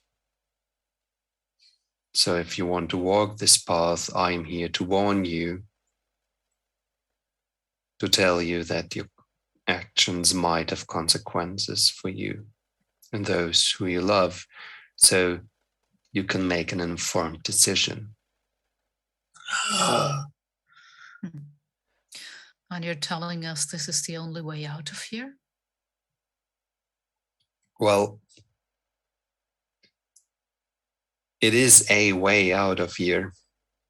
It connects to another pathway deeper down, down, down there.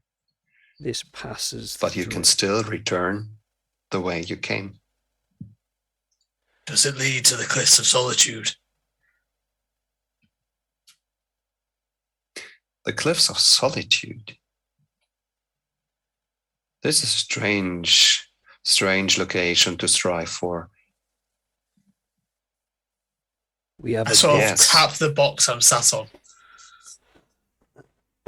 Yes, there's a way.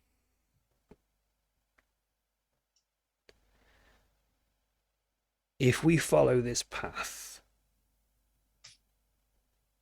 will we learn more of the story of this place? Of I believe these who so. have anger, of the pack who protected this church, of the witches. I believe there are people down there who can tell you more.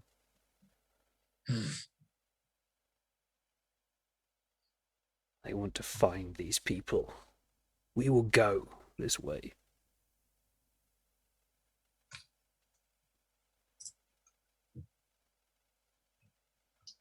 Would you care to join us?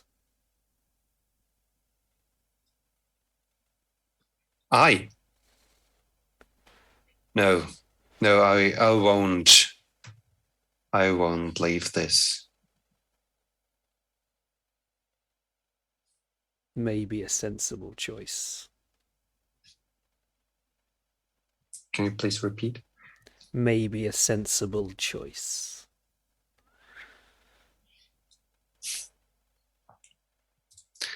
I told you,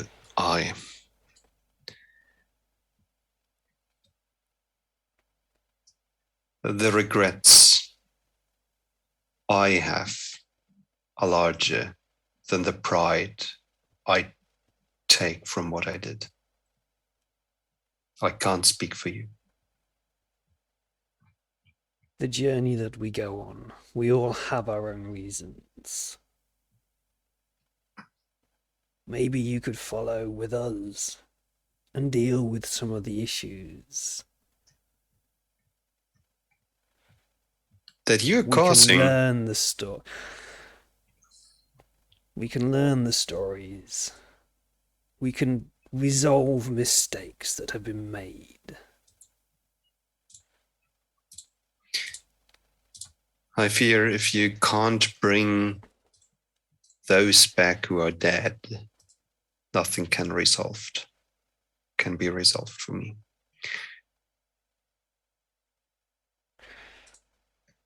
It's a good story. It is. We could use these stories around the campfire each night. I liked this story. I am so totally not here trying to get a beat of mine at the moment. Just, I am so tempted just to try and compel them to come with us at the moment. Oh, that's what's going on. Yes. Well, in that case, let's do the compare roll. Ooh. I don't want to deny you your beats. So I'm trying to compel Taken by the Light to come with us and obviously either learn more about the stories and things or whatever. So this is obviously going to be a compel. So I have compel.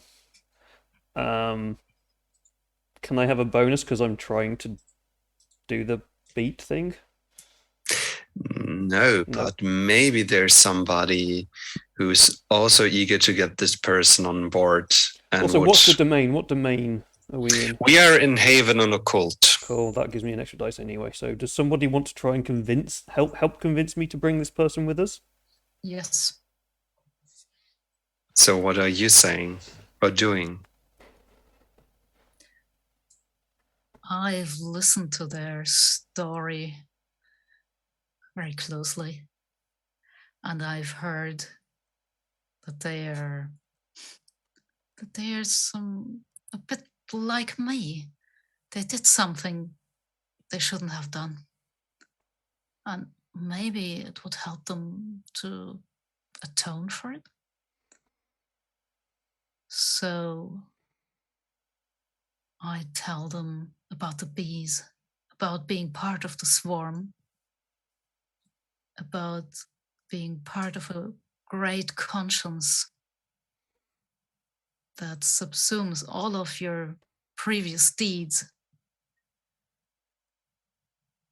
not forgets them, but gives you a chance to make it right again, to be of worth again. Wouldn't you want to come with us? I could teach you the lore of the swarm. I could teach you about Narissa.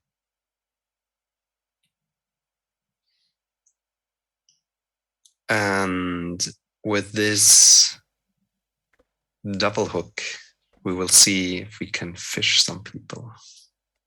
Cool. So 4 dice. That's 4 dice. Woohoo! That's a 9. That is a full success. We have a friend. You An made unwilling friends. friend. The loner who doesn't like people has made a friend and convinced somebody to come with you. With help. Yeah. Very good. So that's a beat for me too, huh? Probably yes. Oh yes, Both yes. of you. We've just managed to both complete a beat. I've involved an NPC in my master's plans. Kind of. I've convinced them to come with me, at least. Yeah, but I think this will count. So, you got a beat. You may choose soonish a additional minor ability. I know exactly what that's going to be. Taken by the light says to you, you know, I was thinking that my story would be ending as the advisor to another one's. But maybe it's not the last chapter. Maybe you're right. Maybe I was just waiting that it's time to walk on. And now there are people to share the story with and expand and grow your story. We, when we separate, can spread your story further and wider, and taken by the light will be known beyond.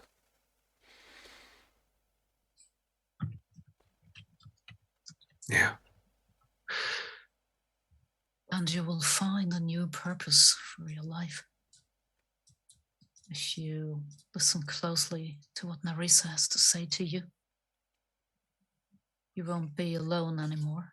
Never, ever. You're never alone with the bees. This, I hope, is something good. And, well, yeah, you found a new companion.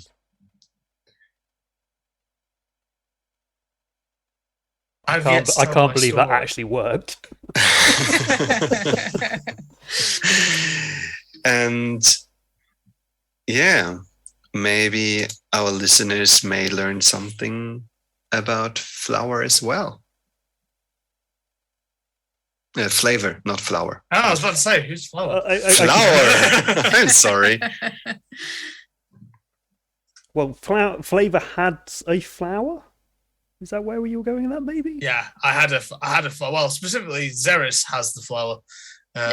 We were meant to give it to someone, flower. And we didn't. There's a space deep within the heart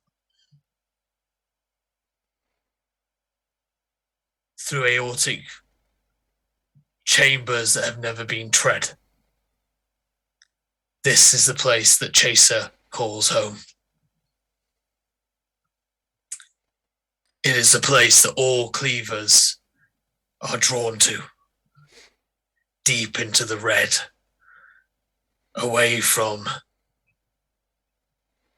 that which caused all this in the first place, civilization. It's where I'm drawn, for there is a flavor unknown to all that I must taste,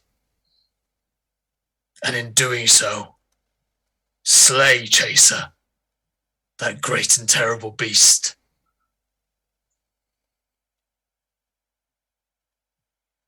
If I am strong enough. And in doing so, I will pluck the heart from its chest and consume it. And its strength will become my strength. And my destiny will be achieved. For I know about sacrifice like yours, deep in the red and the fury of the moment, the blood of the kill, all consuming. And even though they have just finished eating, Flavor will begin to salivate again, and there's the flecks of blood around the moor that sort of never seem to dry. I know about the killing. But that is what it is to survive. To survive and thrive is to kill and not be killed. And then I will become the flavor to be tasted, and another cleaver will search for me. And I will be a great and terrible. And you, Guardian, before you can join us, you said that you were not strong enough once. So I ask you to do two things. I ask you to stand up. And I ask you to fight me. So that I may see how strong you are. And I promise you this. If I win, I will not eat you or kill you. If I lose, then I will be forced to accept that you are strong enough to lead into the red. What say you to this? And all these sort of exuberance that is projecting from Flavor is this focused absolute necessity of this, but also a distinct competence and capability, a focus that there is nothing in their mind than this action. There is no solution to this tale other than them reaching Chaser and finally being strong enough to kill and consume them. But to do so, they must fight their way through this Red Guardian. For who could dare hold back the red from a cleaver?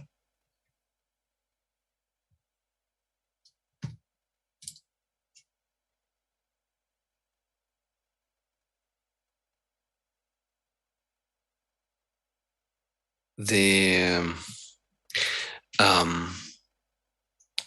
taken by the light has to think. They don't look like a fighting person, nor do they want to stand in your way. They're just here to tell you that you have to make a decision and that it will have consequences.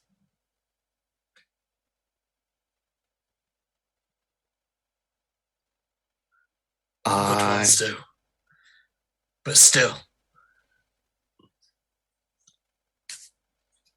I will fight you if you answer me this question. Deal. Truthfully, though. I don't tell lies. Everyone knows that. It is true. He does not What lie. Much to happened? annoyance. What happened to those who confronted Chaser and weren't strong enough?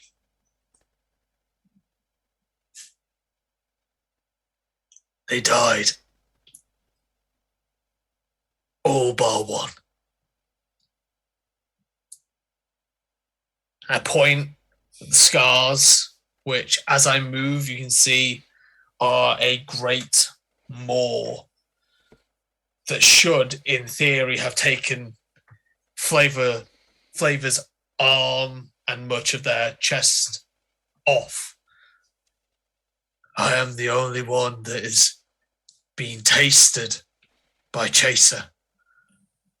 And thus, Chaser must die, so that when I become what I am meant to be, my flavor must be unknown, my scent untasted and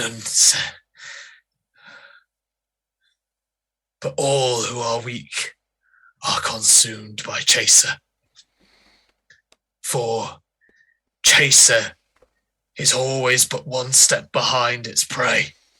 And I look back over my shoulder across the oil ocean to a cave where even if no one else can, and even if it's not really there, Flavor knows that Chaser is waiting in the darkness beyond it. Great.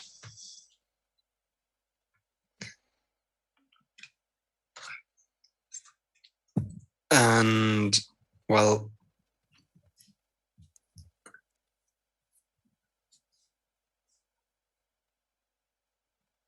Did we just gain a friend and then Flavor just kill the friend? No, he promised to not said, I will kill not him. Kill them. Yeah. He also didn't. He didn't promise. They didn't promise not to maim them, though. Look, I have 2 beats, okay? And if they consent to fight me, I will take both right now. You can take only one possession, but yes. Damn your eyes, rules! Then I'll go with the win an unarmed brawl in a haven. Wonderful. That says you've got to win it, though. Yeah, but I'm really good at unarmed fights. I am really good at unarmed fights. I've got no doubt about that. And from what Tom has just said, Taken by the Light is not a fighter.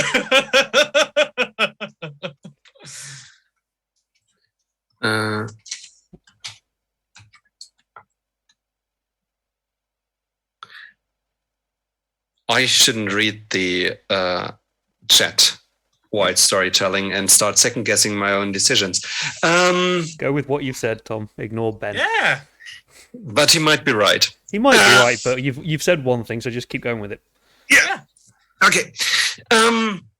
Well, the thing that's happening next is that Taken by the Light and Flavor are standing up.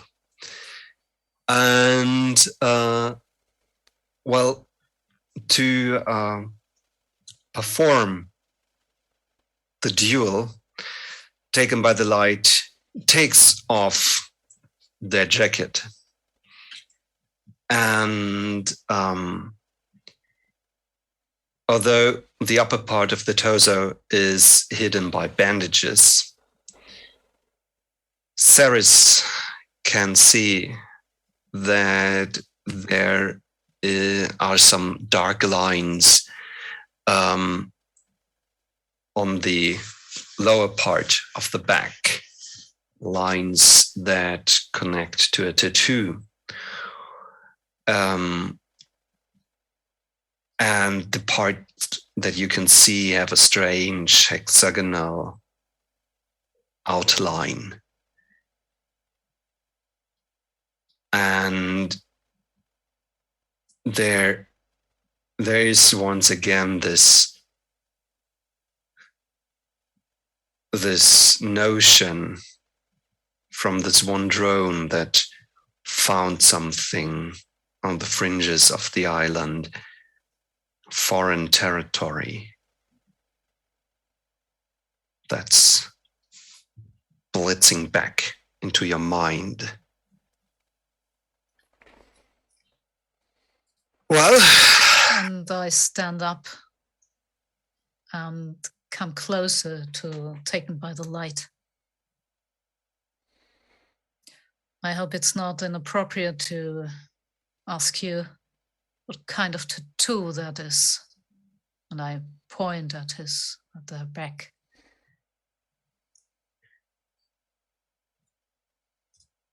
that are the markings of a friend of mine. What friend?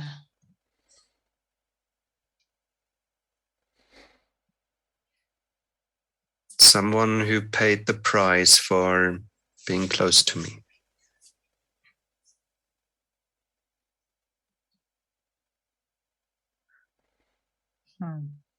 So, are they our friends if you are our friend?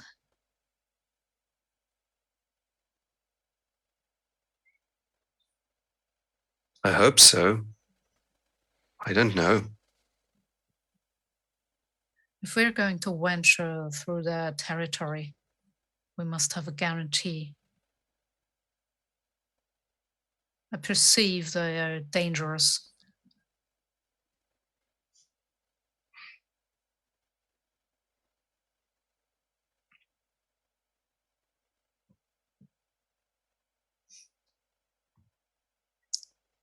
So far, they didn't return any harm.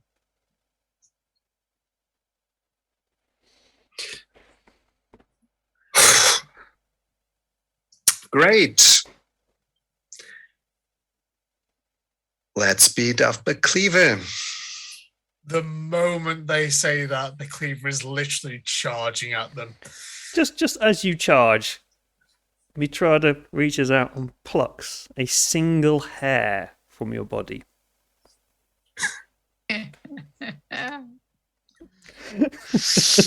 Right? Okay, that happened. Do you want to do anything with this in this session? What, the hair? Yes. We'll see how this goes. I would be willing to just make this a very short encounter because it's getting late. Yeah, for Tom. This was kind of why I'm going to keep it for the moment. Well, Mix it with something in my hand that nobody can see. Flavor. Let's see what happens. Yeah. Obviously it's kill. Yep. It's also a cult of haven. For me, I'd ask if I can make it cursed because I'm using my abilities from my class, which is my actual, where I get my curse from. Okay. So we are with 3 dice. Yep. I also have piercing. Great. I'm very happy to be in this encounter. Just feel very lucky. If I'd rolled well, that heart would still be going right now, and I'd have brutal as well.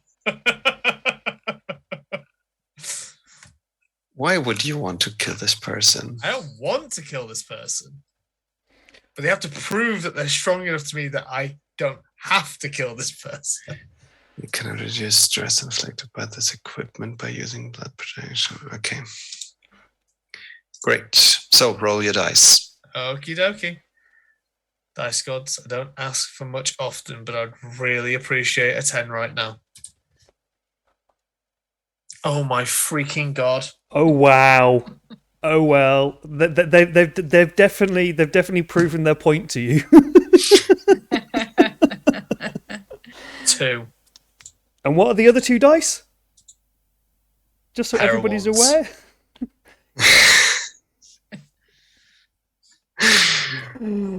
Well, I look at the little puddle in my hand that I've got, and I just like wrap it up in a tissue and put it in my pocket. this wasn't a high stake encounter. So we're talking a D4 of stress.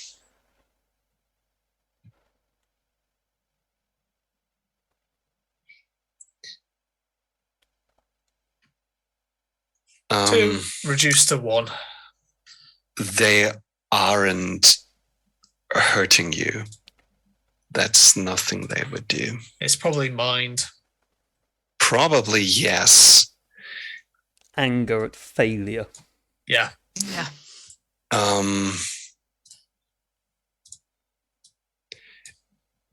You learn in this encounter that Taken by the Light has fighting experience.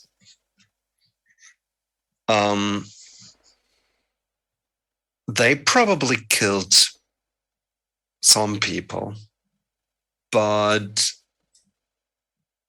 they haven't been performing fighting skills in a long time. So it is more or less a trying to avoid you. Yeah. And tiring you. The more they dodge, the angrier and wilder the blows get, and just Flavor's eyes start to, the actual whites of the eyes begin to fill with that. Actually, I think gnolls have black eyes, don't they? They have the color you want to. Just begins to fill with red. Just begins to that the deepness of the cleaver that Flavor doesn't show.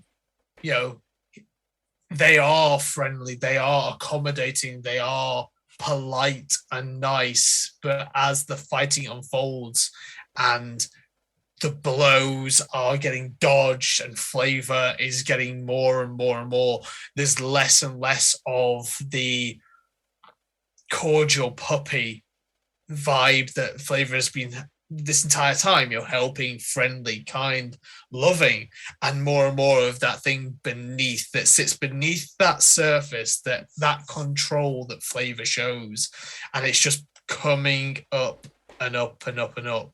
And the teeth are now bared, the fangs flecked with blood are there, and there's that real moment of stop now, or dodging won't be enough, because Flavor will stop caring about not killing and just start going for killing. And I think it's that moment where Flavor sort of like takes the mental damage, because they'd be breaking their word and they don't lie, as much as the frustration and everything else. And right before sort of Flavor, who can't land this blow, goes in to dive at them, they just sink to their knees, panting and head lowered. A close one there, my friend. Do not anger the beast. Welcome to the crew. We going on a delve.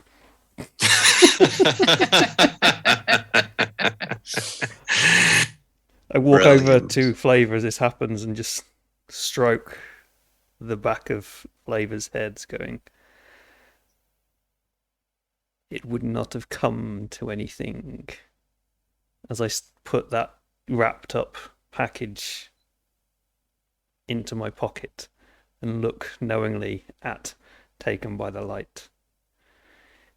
They would not have got you. Do not worry. And with these foreboding words, the light, the greenish light source on the ceiling of the cavern starts to change its colors to a deep, saturated blue. And in the same moment, the dimly glimmering golden runes of the wooden box begin to radiate in a brighter light. And we will return to our delve next week. And I thank you very much for Yay! coming with us onto this journey. That was so good. So next week we shall be back, or we're back on Tuesday, aren't we, next week? Again. Yes. Yes, cool. Yeah. And we shall have an extra person. Mm-hmm. Wow. So yeah, we will actually have an extra player, which will be really cool. So yeah, thank you so much for that, Tom. That was brilliant, as always it is with you. I need to get you to run more stuff for me because I don't have time to run my own things at the moment. Yay! Stress. But yeah, thank you very much for that, Tom. I certainly enjoyed that. I hope Ben and Sirion, you both enjoyed that. And I hope those of you who are watching enjoyed that. And that has been Heart, the City Beneath. So that was really cool.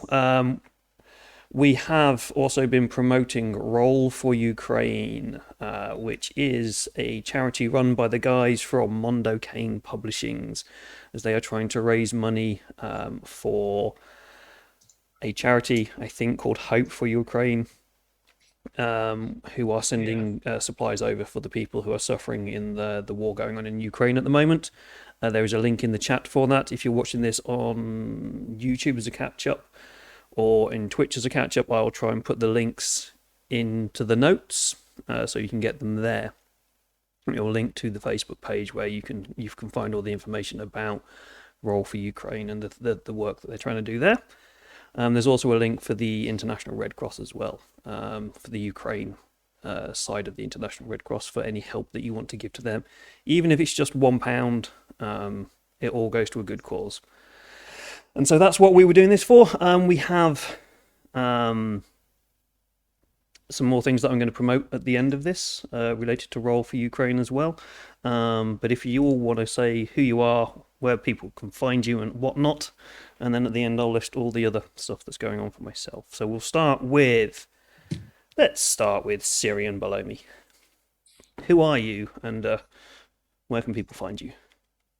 I'm Sirion. I'm from Germany, and I'm role-playing a lot in German normally, so this is one of the exceptions. And you can find me on Twitter. My handle is @Sangvogel1. It's under the screen, under your name. I've actually spelt it right on here, unlike the original Twitch that I sent out about this game where I spelt it wrong, so I apologise for that. I'm not very good at getting people's Twitter handles correct. So, and then next up we'll go around in the whatever that direction is, clockwise, anti-clockwise, I don't know, clockwise I think. Ben, who are you?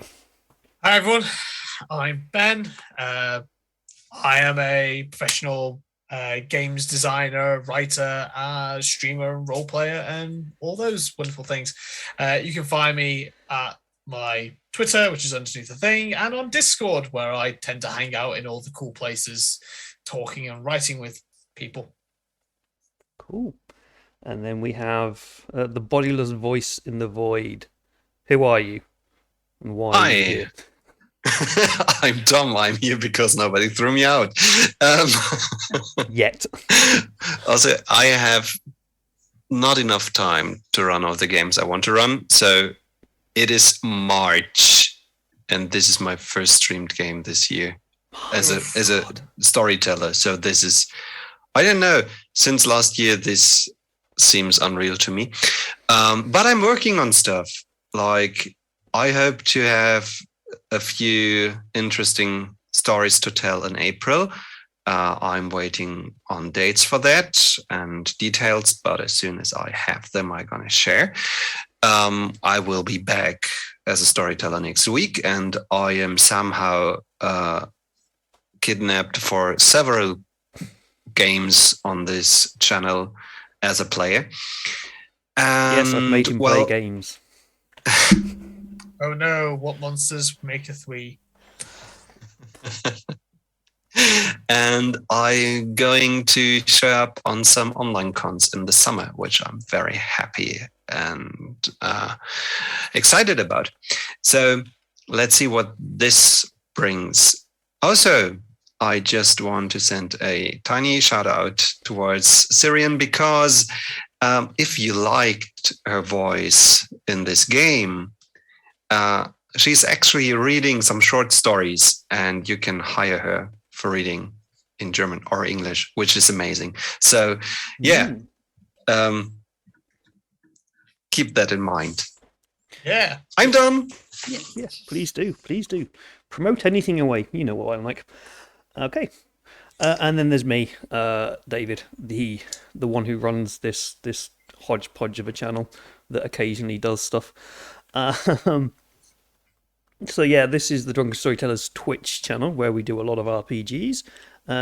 We have coming up on Saturday, touch wood it happens, we have Cult Dead Boys being played. It will be part 1 of what is likely to be a multi-part game stretched across 2 groups. So it should be quite interesting to see where that is. And hopefully one of those people, some people from America, might recognise as somebody from one of the publishers we might have talked about today. In theory, that's what I'm going to say for the moment, because hopefully that bit happens. It's all a bit up in the air at the moment, but hopefully we'll be starting on Saturday the Cult game with Vivian, myself, and Amy, as far as I remember. And Paul will be running that. So again, I get to play in a game. I don't get to run a game, I get to play in a game. Woo! Again, we'll be promoting Roll for Ukraine during that. And then on Tuesday, we're back here for some more Heart. Vivian will be joining us for that. And then, I think it's Thursday, the 9th.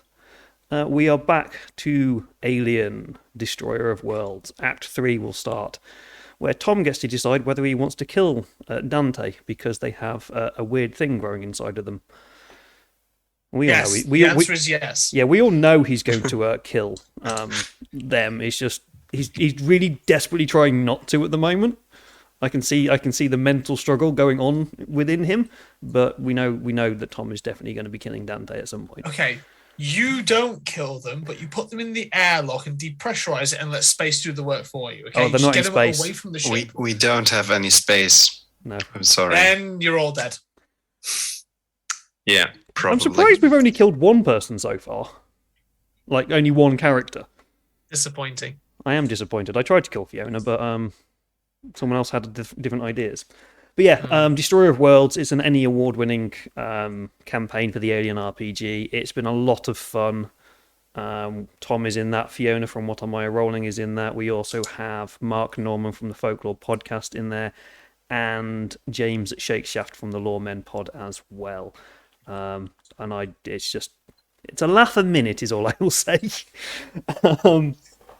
So that is coming up next Thursday, as far as I can remember. It's the 9th, so whatever day that is. Other than that, I don't think we've got anything else too much planned. There's other things in the works, but nothing set in date. So that's that. You can also find me over on all good podcast places where I occasionally post episodes about folklore. But that seems to have stopped at the moment because I have a PhD thesis to write. But that will be coming back. But that's me. I think that is the end of tonight, because it's late in Germany, so I think we need to send people to bed. So thank you very much, Tom and Sirion, for staying up late. Thank you very much, Ben, for being Ben. I'm not sure what you mean by that, but I'm going to take it as a compliment. Oh, it was a compliment. It's a compliment. Always love playing with you. So, also, there's going to be loads more games for Roll for Ukraine going on. Go check out the Facebook page. Go check out the Twitter hashtag go check out Mondo Cane, where you can find out about all of the other games that other streamers are going. I know Darker Days Radio, my other podcast, will be doing some stuff as well, so do go check that out as well. Other than that, thank you very much, everyone, and we shall see you all in the next one. Yeah. Bye.